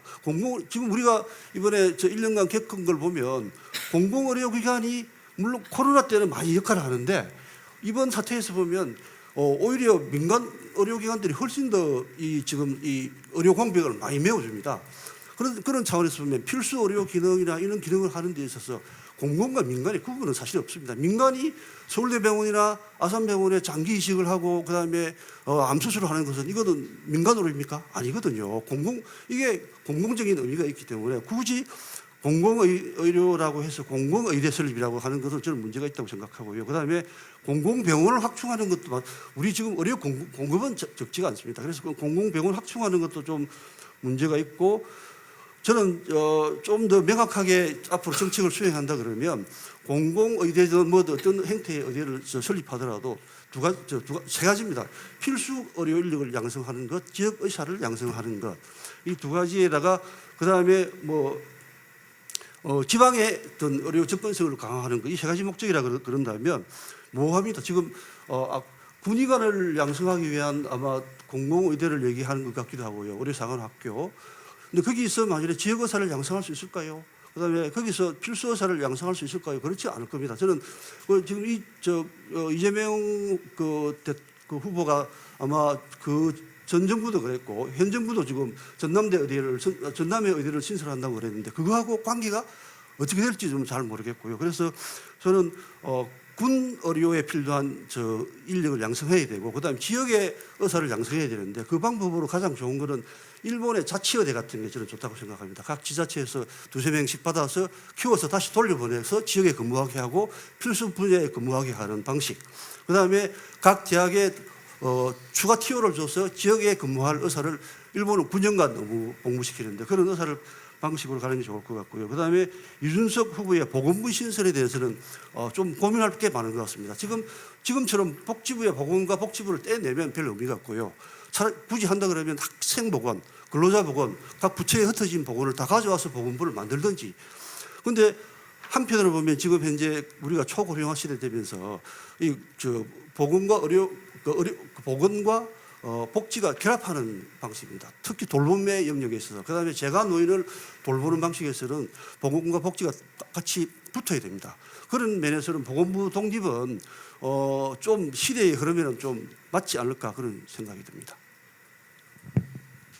예, 다음 최영준 교수님 부탁드리겠습니다. 감사합니다. 예, 우리 너무 공약 평가하시느라 고생이 많았다고 말씀드리고 싶고요. 저도 전반적인 흐름에 대해서는 그 공약 평가단의 평가 결과에 대해서 대부분 동의를 하고 있는 것 같습니다. 전반적으로 이 보면 이재명 우리 민주당 같은 경우 더불어민주당 같은 경우는 이재명 후보 같은 경우는 좀 더 중도의 그 공약을 발표하는 것 같고요. 그리고 김문수 후보는 조금 더 보수에 가깝고 이준석 후보는 중도 보수로 조금 설명이 안 되는 약간 신자유주의적인 이제 시장 경제를 우선하고 거기에 낙수 효과 그리고 복지는 가장 최소화라고 하는 원칙을 굉장히 분명하게 보여주고 있어서 세 사람의 입장이 상당히 보건과 복지 영역에서 다르구나라고 하는 것은 쉽게 볼 수 있을 것 같습니다.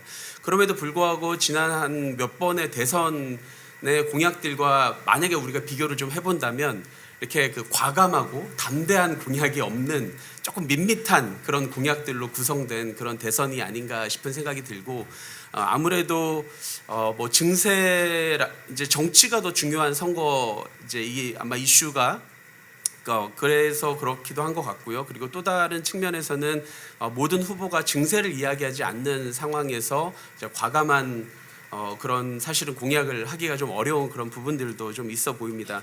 그러다 보니까 기존에 있었던 정책들을 어떻게 좀 보완하고 수정할까에 대한 공약들은 있지만 예를 들어서 AI가 노동시장에 미치는 앞으로 5년, 10년 후에 있는 이런 일들에 대해서 어떻게 대응할 것인가라든지 기후전환에 필요한 그런 전환 과정에서 나오는 고용이나 소득의 어떤 위험들을 어떻게 대처할 것인가라든지 뭐 이런 좀 미래적인 공약들은 거의 찾아볼 수가 없는 약간 좀 탄산이 없는 사이다 같은 약간 그런 전반적인 그런 느낌을 좀 받게 하는 것 같습니다. 뭐 그럼에도 불구하고 몇 가지 제시된 공약에 대해서 좀 말씀을 드리면 공적연금 같은 경우는 이제 어차피 다시 사회적 논의를 해야 되는 부분이 있기 때문에 아마 모든 후보들이 그것을 잘 인지할 것이고 그래서 후보 자체가 너무나 구체적인 공약을 제시하는 것 자체가 사회적 논의를 할 때 오히려 걸림돌이 될 수 있기 때문에 저는 공적연금에 대해서는 그리고 뭐 의료개혁도 마찬가지가 될 수 있겠습니다만 후보가 너무나 구체적인 어떤 뭐 실행 방안까지를 막 제시하는 것이 반드시 뭐 지금 단계에서 필요한 것은 아닌 것 같다.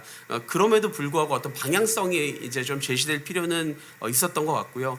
그런 방향성은 어느 정도는 좀 보이는 것 같긴 합니다. 다만 이제 김문수 후보의 하위 우리 이제 소득계층에 대해서 40만 원까지 좀 인상한다는 그 공약은 사실은 뭐 예전에 우리 윤석열 전 대통령의 공약에도 이제 30만 원까지 인상하겠다 뭐 이런 게 있었는데 30만 원이었나요? 예, 좀 있었는데 그게 이제 물가 상승을 감안하면 자동적으로 임기 내에 올라갈 수 있는 건데 이게 이제 공약으로 제시된 게 맞냐라는 차원에서는 사실은 이게 조금 그런 것들을 충분히 인지하고 이거 공약을 하신 건지 약간 그런 게 좀 의문이 있기는 했고요. 뭐 어떻게 보면 이제 기초연금이 향후에 뭐 돈이 조금 더 많이 들어갈 수는 있지만 아직까지 노인 빈곤율이 상당히 높다라든지 그리고 이제 국민연금의 평균 수급 그 평균액이 그러니까 약 한 60만 원대밖에 되지 않는 상황에서 만약에 이제 하위 계층에게 기초연금을 많이 주는 방식이 돼버리게 되면 국민연금 가입자가 느끼는 그 공평성의 시비가 바로 있을 수가 있기 때문에 사실 이걸 함부로 조정하는 것이 생각보다 지금 고차원 이 방정식인 상황입니다. 그래서 사실은 국민기초생활보장제도라는 그 빈곤제도가 있고 그러면 그 제도와 기초연금과 공적연금을 어떻게 조정할 것인지에 대한 좀 아이디어가 좀 구현이 되면 좋겠는데 이런 부분들은 좀 전반적으로 부족한 부분이 좀 아쉬운 부분이 있습니다. 이준석 후보가 제시한 신연금은 이제 잘 평가를 해주셨듯이 전환 비용 문제가 만만치 않은데 사실은 좀 충분히 인지를 못하는 게 아닌가라는 생각이 좀 들었고 그리고 이제 청년들에게 신연금을 가입해 주는 것이 마치 이렇게 굉장히 중요한 혜택인 것처럼 말씀하셨는데 오히려 청년들의 연금을 더 불안하게 할 수 있는 왜냐하면 자기가 낸 것에다가 투자의 그 수익금을 이제 나중에 받는 거기 때문에 자기가 미래 얼마 받을지가 이게 불명확한 연금 이제 확정 기여 방식이라고 저희가 부르는데 그 연금 제도를 청년을 위해서 공약한다는 게 좀 앞뒤가 좀 잘 안 맞는 부분도 좀 있는 것 같아서 이 부분은 좀 더 자세한 내용을 저도 한번 보고 싶습니다. 저출산 관련된 예, 이렇게 하면 너무 길어져서 제가 빨리 1분 내로 끝내보도록 하겠습니다. 저출산 관련된 부분은 좀 아쉬운 것은 이제 그 양육을 돌봄을 해주겠다라는 공약은 있지만 부모에게 아이와 함께 즐거운 시간을 보낼 수 있도록 어떻게 시간을 확보해주겠다라는 공약이 없는 것이 가장 큰 모든 후보들의 좀 문제점이지 않을까라는 생각이 들고, 그 부분에 대해서는 이제 노동시장 공약과 함께 좀 맞물려서 제시될 필요가 있다라고 생각이 들고, 그리고 이제 앞으로는 고령화 사회에서는 보건복지가 사실 함께 갈 수밖에 없기 때문에 보건부라고 하는 공약은 사실 이 고령 사회를 생각하면 좀 맞지 않는 공약이라는 좀 생각이 들었고, 반면에 이제 지역 중심, 그러니까 가능한 시설에서 생애를 마감하는 게 아니라 내가 살던 지역과 그 장소에서 생애를 마감할 수 있도록 하는 것이 전반적인 전 세계의 흐름인데, 그런 차원에서 이 지역 돌봄 체계가 굉장히 중요하고 공약에 들어가 있어서 반갑습니다만, 지금 현재 중앙과 지자체의 권한을 어떻게 다시 재분배해서 이것을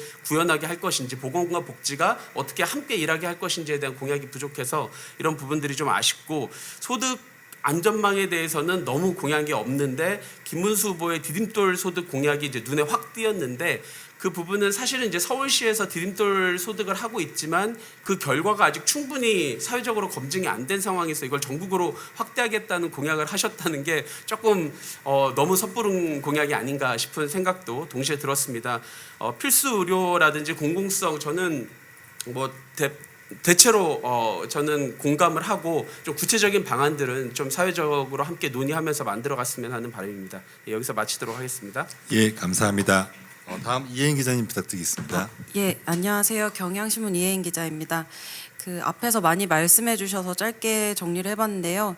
우선은 전 지난 정부에서 아직 매듭 지어지지 않은 의료개혁, 그중에서도 의대 증원 부분을 차기 정부에서 어떻게 할지에서 집중해 공약을 살펴봤습니다. 우선 세 후보 모두 지난 정부 2,000명 증원에 대해선 반대한다고 했는데, 민감한 주제다 보니까 증원 기조를 뚜렷하게 제시하는 데는 유보적이었습니다. 그래서 이재명 후보는 합리적 조정, 김문수 후보는 원점 재검토라는 입장을 내놨는데요. 증원 방향이나 규모를 밝히기 어렵다면 그 방법론이라도 조금 구체적으로 보강할 필요가 있다고 봅니다. 가령 이재명 후보는 지역의대나 공공의료 사관학교 신설처럼 증원 방식이나 중시하는 가치를 제시했는데, 다른 후보들도 의료 인력 어떻게 선발할지, 혹은 늘리거나 늘리지 않겠다, 어떻게 배분하겠다랑 관련한 정책을 보강하면 좋을 것 같습니다. 그리고 의정 갈등을 어떻게 풀어갈지에 대해서 이재명, 김문수 두 후보 공론화위원회 형태의 수렴 기구를 제안했는데, 이런 건 당연히 필요하겠으나 지금 의료계랑 정책 파트너로서 어떻게 신뢰를 회복하고 대화를 하면서 이제 정책 추진에 참여시킬지에 대한 고민이 조금 더 공약에 있었으면 좋겠다는 아쉬움이 있습니다. 그리고 건강보험 재정과 관련된 부분도 얘기를 하고 싶은데요. 지금 후보들 공약 보면 전반적으로 어떻게 쓸 것인가에 대한 이야기는 많은데 어디서 재원을 마련할 것인가에 대한 이야기가 없습니다. 그래서 모두 이재명, 김문수 후보 모두 요양병원 간병비를 건보해서 지원하겠다고 했지만, 관련해서 지불체계 개편이나 실손보험 구조 개선처럼 재정을 어떻게 좀 아끼고 재조정할 수 있을지에 대한 안도 함께 마련되면 좋을 것 같습니다. 그리고 보건부 신설 부분인데요. 이준석 후보가 대표 공약으로 내세우긴 했지만 이게 의료계가 요구한 사안인 만큼 다른 후보들도 이에 대한 입장은 좀 필요해 보입니다. 다만 이준석 후보는 신설 목적이 전문성 강화라고 했는데 이것만으로는 좀 신설의 취지가 부족하다는 생각이 듭니다. 실제로 앞선 분들이 많이 말씀해 주셨지만 현장에서는 의료 급여라거나 간호간병 통합 서비스처럼 보건하고 복지 경계가 모호한 정책들이 많은데, 자칫하면 이제 부처를 분리했을 시에 서로 책임을 미루면서 사각지대가 생기는 문제도 있을 수 있습니다. 이상으로 발표 마치겠습니다. 예, 감사합니다. 마지막으로 인상준 의사협회 기획이사님 부탁드리겠습니다. 네, 앞서 이제 토론자분들께서 많이 얘기해 주셔가지고 사실은 이 자리에서 각각의 그 내용에 대한 세부적인 내용을 얘기하자면 끝이 없을 것 같습니다. 그래서 일단은 우선 짧은 대선 선거 준비 및 운동 기간 동안 각 후보들께서 이제 사회가 요구하고 있는 가치들을 함축해서 이제 담은 공약을 준비해 주신 점에 대해서 깊이 감사드리고, 그 배경과 방법론에 대해서는 굉장히 공감하고 있습니다. 그럼에도 불구하고 짧은 기간 동안 이제 준비하시다 보니까 굉장히 좀 구체화가 좀 덜 되어 있지 않은가라는 생각이 좀 들고 있습니다. 일단은 제가 사실 의사협회에서 나왔기 때문에 굉장히 조금 의사들에게 친화적인 이야기를 할 수 있을 것이라고 아마 생각을 하실 것 같아서 잠깐만 좀 배경 설명드리면 짧지만 빠르게 말씀드리겠습니다. 그래서 저는 2010년도에 이제 의료계 가장 약자인 전공의들의 이제 대표 단체이죠. 대한전공의협의회 회장으로 이제 활동을 하면서 2010년도, 2009년도부터 지금까지 한 16년 정도 제 의료계 정책 쪽에서 이제 일을 하였습니다. 그러면서 이제 현재는 민국의 이제 의료 공급자 대표의 단체이죠. 대한의사협회에서 이제 의협의 정체성과 역할 그리고 이제 방향성을 설정하고 기획해야 하는 기획이사를 역할을 맡고 있으면서도 또 한 의과대학에서 대학병원의 교수로서 근무를 하고 있습니다. 그리고 제가 맡은 영역은 신경과다 보니까 이제 필수 의료에 이제 그리고 제가 응급 인터벤션을 하고 있기 때문에 굉장히 필수과에서 굉장히 어렵게 야간에도 이제 응급 시술을 해야 되는 그런 역할을 하고 있습니다. 따라서 저는 이제 굉장히 의사이지만 굉장히 노블리스 오블리주의 역할에 책임감을 느끼고 있고 또한 그런 입장에서 사회적인 입장에서 좀 더 보건의료를 바라보고 있다고 좀 자부를 하고 말씀을 드리기 시작하겠습니다. 일단 이런 경험에서 이제 조금 배우고 습득한 이제 보건의료 정책에서 저희가 주의해야 될 부분들이 있어서 조금 그런 부분들을 말씀드리고자 하는데요. 이제 세 분의 후보 공약을 보면 이제 사회와 의료 수요자인 국민이 원하는 가치를 다 이제 짬뽕해서 아마 공약을 만드신 것 같습니다. 대표적인 그런 워딩으로 말씀드리자면 지역 그리고 필수, 공공의료, 국민 참여, 의료 안전망 그리고 복지와의 연계, 보건부 신설, 의료 안전망 복구와 합리적인 의료 시스템 구축 이와 같은 좋은 말들이란 말들은 다 들어가 있는데요. 사실은 그런 말들을 저도 꼭 필요한 워딩이고 저희 대한민국의 의료가 나아가야 할 방향이라고는 생각을 합니다만 그럼에도 불구하고 이런 세부 내용을 보면 이제 필수 의료에 대한 충분한 보상 체계 확립, 의료 사고에 대한 국가 책임 강화, 지역의사, 지역의대 등 이런 구체적인 내용들이 있습니다만은 이런 것들이 굉장히 구체화, 현실화하기가 쉽지가 않다. 그 이유는 의료계가 보건의료계는 굉장히 복잡하고 다양한 가치가 함축되어 있고 이해관계가 굉장히 첨예하기 때문입니다. 그래서 이제 제가 이제 세 분의 후보님들이 공약에 담고 있는 가치들은 저도 깊이 공감을 하지만 그럼에도 불구하고 꼭 드리고 싶은 말씀이 두 가지가 있습니다. 첫 번째는 이제 의료계의 특성에 대해서 말씀드리고자 하는데요. 이제 앞서 나온 공약이 담고 있는 가치는 제가 말씀드렸지만 깊이 공감하고 가야 할 방향성이라고 생각을 합니다만 그럼에도 불구하고 그런 것들이 현실화하기가 매우 어렵다. 왜냐하면 그런 것들이 가치를 실현하기 위해서 섣불리 쉽게 정책을 기획하고 정책을 결정해버리면 굉장히 그런 것들이 다양한 이해관계가 다 깨지기 때문에 왜냐하면 그런 것들이 지금까지 오랜 세월 동안 이렇게 의료가 발전해 오면서 다양한 이해관계가 겨우 균형을 유지해 왔던 것이고 그러면서 그 와중 속에서 발전해 왔던 부분들이거든요. 근데 그런 것들을 정책을 위반하시는 분들이나 이런 분들이 그냥 쉽게 생각해서 확 결정해 버리면 그런 균형이 모조리 깨져 버립니다. 그러면서 이제 굉장히 의료계에 그동안 발전해 왔던 이런 부분들이 굉장히 깨질 수 있기 때문에 이러한 의료계의 매우 복잡하고 다양한 가치가 함축되어 있는 특성을 조금 더 자세히 들여다봐 주시기를 이제 부탁드리고요. 의료계는 그리고 또 의료계의 특성 중에 하나는 발전 속도가 매우 빠른 이과의 영역이자 과학의 영역이라는 말씀을 드리고 싶습니다. 의료는 이제 국민이 이용해야 하는 그런 어떤 매우 중요한 그런 보편적 가치이자 공적인 영역도 있지만 이런 의료가 발전하지 못하면 국민이 받게 된 의료는 굉장히 쇠퇴할 수밖에 없습니다. 그런 입장에서 의료는 이과의 영역이자 과학의 영역이거든요. 따라서 산업이고 또 사업의 영역이기 때문에 이런 대한민국 의료는 앞으로도 계속 발전을 해야 국민들께서 좋은 의료를 제공받을 수 있다라고 생각을 합니다. 그래서 이제 현재 한국의 의료가 세계적으로 발전해 있다는 것은 모든 국민이 알고 계시는 사실일 것입니다. 이러한 과학과 학문 그리고 기술의 영역인 보건의료, 즉 대한민국의 의료가 발전하기 위해서는 이제 의료 수요자인 국민의 입장에서의 보편적 정서 그리고 수요자 입장에서의 그런 어떤 공감, 배려 이런 부분들도 매우 중요하고 저희가 꼭 주목해야 될 그런 요소들이기도 하겠지만 임상 현장에서 고군분투하고 있는 의료 공급자의 이야기를 귀담아 듣고 그런 것들을 통해서 대한민국 의료가 발전이 담보되지 않는다면 대한민국의 의료가 좀 쇠퇴할 위험이 있다. 저는 이제 국회 입법과 정부의 정책 기획 단계에서 가장 중요한 포인트는 지속 가능성이라고 생각을 합니다.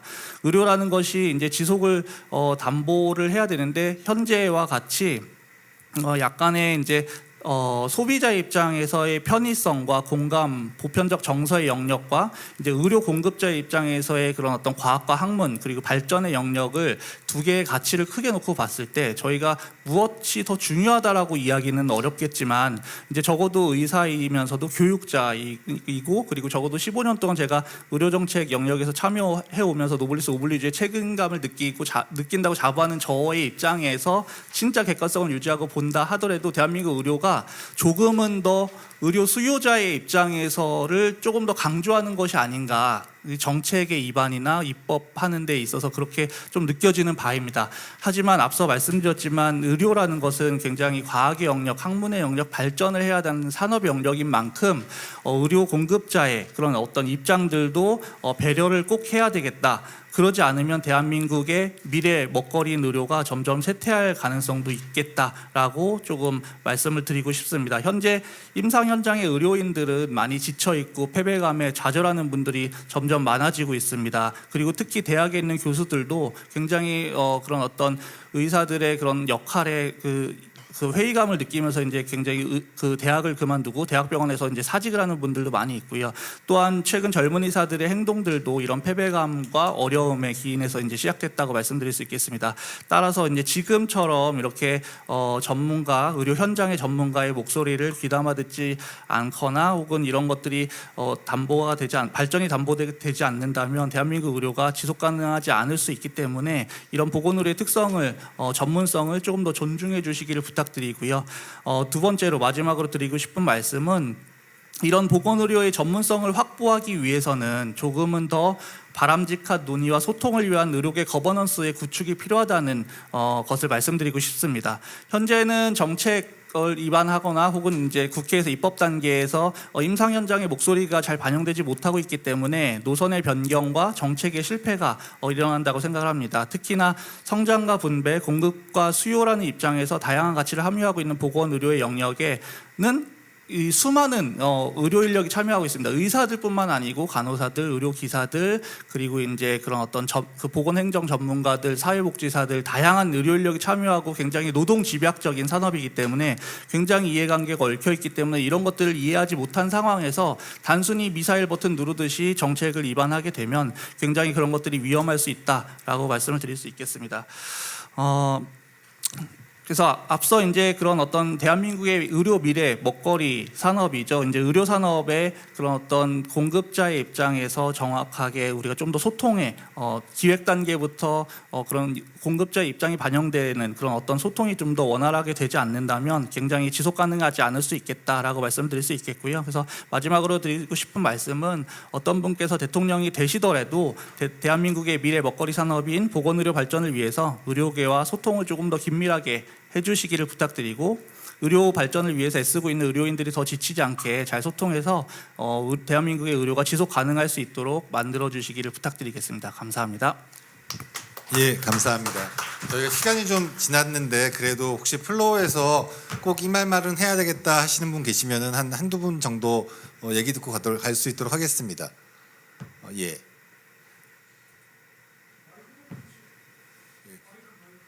마이크? 마이크가 이동되는 마이크가 이거밖에 없나? 무선 마이크? 안 돼? 우리 마이크 준비 안 됐구나. 지금 저희가 마이크가 아직 준비가 안 된 것 같습니다.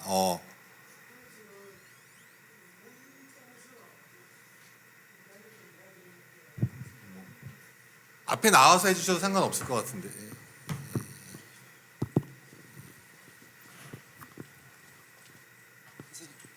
마이크 있다. 할 이야기 많습니다만은 몇 가지만. 그 노령화 시대에 그 일본 같은 경우는 노인이 그 평생 직장제라 해가지고 그 정규직의 70%만 봉급을 받고 그 직장을 지속하는 그런 그 시스템이 있고, 또 그 노인과 청년이 상생하는 상생마을이 있습니다. 그래서 그 인물을 서로 교류하면서 그 고독사를 방지하고 또 그 대화와 그런 교류를 하는 그런 이상적인 그런 이제 그 시스템을 활용하고 있는데, 그게 그 일본 여러 군데 있다고 봐요. 그래서 그런 걸 좀 우리도 확대를 해가지고 좀 정착시키겠으면 하는 그런 바람이 있고, 그리고 내가 그 한 40년 전에 프랑스 파리에 가니까 그 편의점에 그 약품을 판매하는데 그 상비약이 100가지가 넘겠어요, 보니까. 40년 전에. 그래, 그거 뭐 사고 싶으면 마음대로 거기서 약을 사가지고 먹을 수 있고 말이지. 외국인 관광객들도 편의시설이 돼 있고 한데, 그 한국에는 그 지금 보세요, 한번. 그 뭐 병원 앞에 전부 약국이 다 몰려 있어가지고 변방에 있는 사람들은 약국까지 가야 되고 하는 그 시간이 필요하고 말이지. 지금 그 국가의 어떤 그 뭐 위기 상황이 되면은 지하도로 대피해야 되는데, 지하도에 가보면 약국도 없고 보건소도 없어요. 그럼 뭐 119에 전화하면 안 되나 그러지만은 지금도 6, 7라면은 119가 마비됩니다. 119가 움직일 수가 없어요. 그걸 알아야 되는데 그 위기의식을 뭐 없는 것 같아, 그런 게. 그리고 그 뭐 저 이번에 토론회도 보면은 그 우리가 단임제로 돼 있는데 뭐 연임까지 가능한 그런 걸 토론하는 모양인데, 그게 양당이 다 그 찬성하고 있어요. 그 연임이라는 거는 그래 우리 국민이 결정하는 거지 뭐 자기들이 정치인들이 결정하는 상황이 아닌데 말이에요. 그걸 대대적으로 말이지 연임을 해야 된다 뭐. 단임해가지고 그래. 예, 저희가 아까 아까 말씀하신 복지 분야에 있는 지금 파트니까요. 그쪽 부분 말씀해 주신 거 잘. 탄핵한 사람이 몇 사람인데 말이야. 그걸 뭐 연임까지 해가지고 또 탄핵 뭐. 예, 그 부분은 잘 알 수 있도록 하겠습니다. 예, 감사합니다. 예, 어떻게 보면 저희가 노인 복지 분야에 대한 지금 정책들이 좀 많이 안 나오고 있었는데, 그 분야에 대해서 어떻게 보면 수요자 입장에서 말씀을 잘 해주신 것 같습니다. 혹시 안 계시면은 저희가 이제 더 플로어에서 없으면은 이것으로 마칠 수 있도록 하겠습니다. 마지막으로 발제자 두 분께서 뭐 간략하게 한 혹시 지금 토론에서 나온 거에 대해서 1, 2분 정도 말씀해 주시고 마무리하도록 하겠습니다. 예, 감사합니다. 특별히 그 신성식 기자님하고 최영준 교수님 이쪽 분야에 정말 전문가이시고 각각의 공약에 대해서 토론할 부분들이 너무나 많을 겁니다. 그럼에도 불구하고 시간이 5분이라고 하는 말도 안 되는 시간을 줘서 상당히 좀 아쉽다라는 말씀 듣고 싶은데요. 그렇습니다. 다만 제가 이제 각각에 대해서 토론을 할 시간도 없고 이래서요. 공통공약 관련해서 아까 제가 말씀드렸던 부분만 다시 한번 짚고 넘어가고자 합니다. 공통공약으로 국민연금 감액제도를 갖다가 폐지한다라고 혹은 개선한다고 공약을 하고 있습니다. 근데 국민연금 감액제도는 65세 이상 국민연금을 타게 되면 그때 일을 하게 되면 자기가 소득이 있으면 국민연금을 감액하는 겁니다. 그래서 근로소득과 사업소득, 근로자 사업자의 소득이 이제 쉽게 얘기해서 그냥 A값이라는 게 있는데 그걸 다시 쉽게 풀어서 얘기하면 한 400만 원 이상 월소득 되는 사람들이 감액하는 거예요. 65세 이상 노인 중에서. 그러면 이거 대상자가 현재 얼마냐? 2% 노인입니다. 수급자들의 연금 타는 사람들의 2%고 평균적으로 20만 원 정도를 감액받고 있습니다. 이게 과연 소득 재분배에 어떠한 역효과가 있을까 생각해 보시면 충분히 이해될 것 같습니다. 그래서 저는 사실은 이게 연금 감액제도가 국민연금 감액제도를 두 후보가 딱 공약했지만 사실 바람직하지 않다라고 저는 생각을 합니다. 그리고 또 마지막 한 가지로 기초연금 감액제도와 관련해서 부비 감액제도를 얘기했지만 그것보다 더 우선시해야 될 부분들은 국민연금 연계 감액과 기초연금과 기초보장제도에 따라서 주고서 뺏는 기초연금이라고 하는 비판을 받고 있는 현재의 문제점, 이거를 해결하는 게 기초연금 감액제도에서는 우선시돼야 된다라는 정도로 그냥 말씀드리겠습니다. 예, 이상. 예, 감사합니다. 예. 네, 한 두 가지 정도 말씀을 드리겠습니다. 앞서 토론자분들께서도 말씀을 주셨습니다마는 현재의 정책 공약들 새 후보자들이 얘기하고 있는데 보면 공공성이라는 단어들이 많이 나옵니다. 근데 이것이 자칫 잘못하면 공공성과 공공 영역의 확대가 민간 영역과 경제성과 충돌뿐만 아니라 적대적 관계가 될 수 있는 그러한 우려들도 실질적으로 존재한다. 그렇기 때문에 정책 공약을 설계하고 구체적 실행 방안을 만들 때 공공성과 공공 영역이라는 것이 민간의 영역과 어떻게 통합을 되었을 때 시너지가 날 수 있는가에 대한 부분들이 공약에 포함되어야 된다고 말씀드리겠습니다. 두 번째로는 정책 공약은 대한민국의 5년의 미래를 결정하는 것이 아니라 100년의 미래를 결정하는 정책 공약이어야 된다고 봅니다. 그렇다면 현재 새 후보자들이 낼 수 있는 이 정책 공약의 비전이라고 하는 부분들의 중장기적 관점에서의 정책 공약의 미래의 비전들은 어떻게 보여줄 것인가, 이 부분에 대해서도 한 번쯤은 새 후보자 모두 고민하셨으면 합니다. 마지막으로 대한민국 국민들은 5년 전 코로나19 때 보건의료 영역에 계신 많은 분들이 얼마나 희생을 했는지를 체감했고 그 고마움을 아직도 가지고 있습니다. 하지만 5년이 지난 지금 의료 대란이라는 것으로 해서 그 5년 전에 대한민국 국민들 가진 경험들이 깡그리 무너졌다라는 비판도 받고 있습니다. 그런 관점에서 보건의료 영역 역시 보건의료계의 종사자라고 얘기하는 전문가들의 실질 전문성이 정책 결정에 반드시 포함되는 것이 좀 더 국민들의 건강권 확보를 하는데 좀 더 이로운 방향일 수도 있다라는 시각에서 보건의료 정책 공약 역시도 한 번쯤은 다시 꼼꼼하게 재검토와 실천 방안들을 마련하는 것이 필요하지 않을까라는 말씀을 마지막으로 드리겠습니다.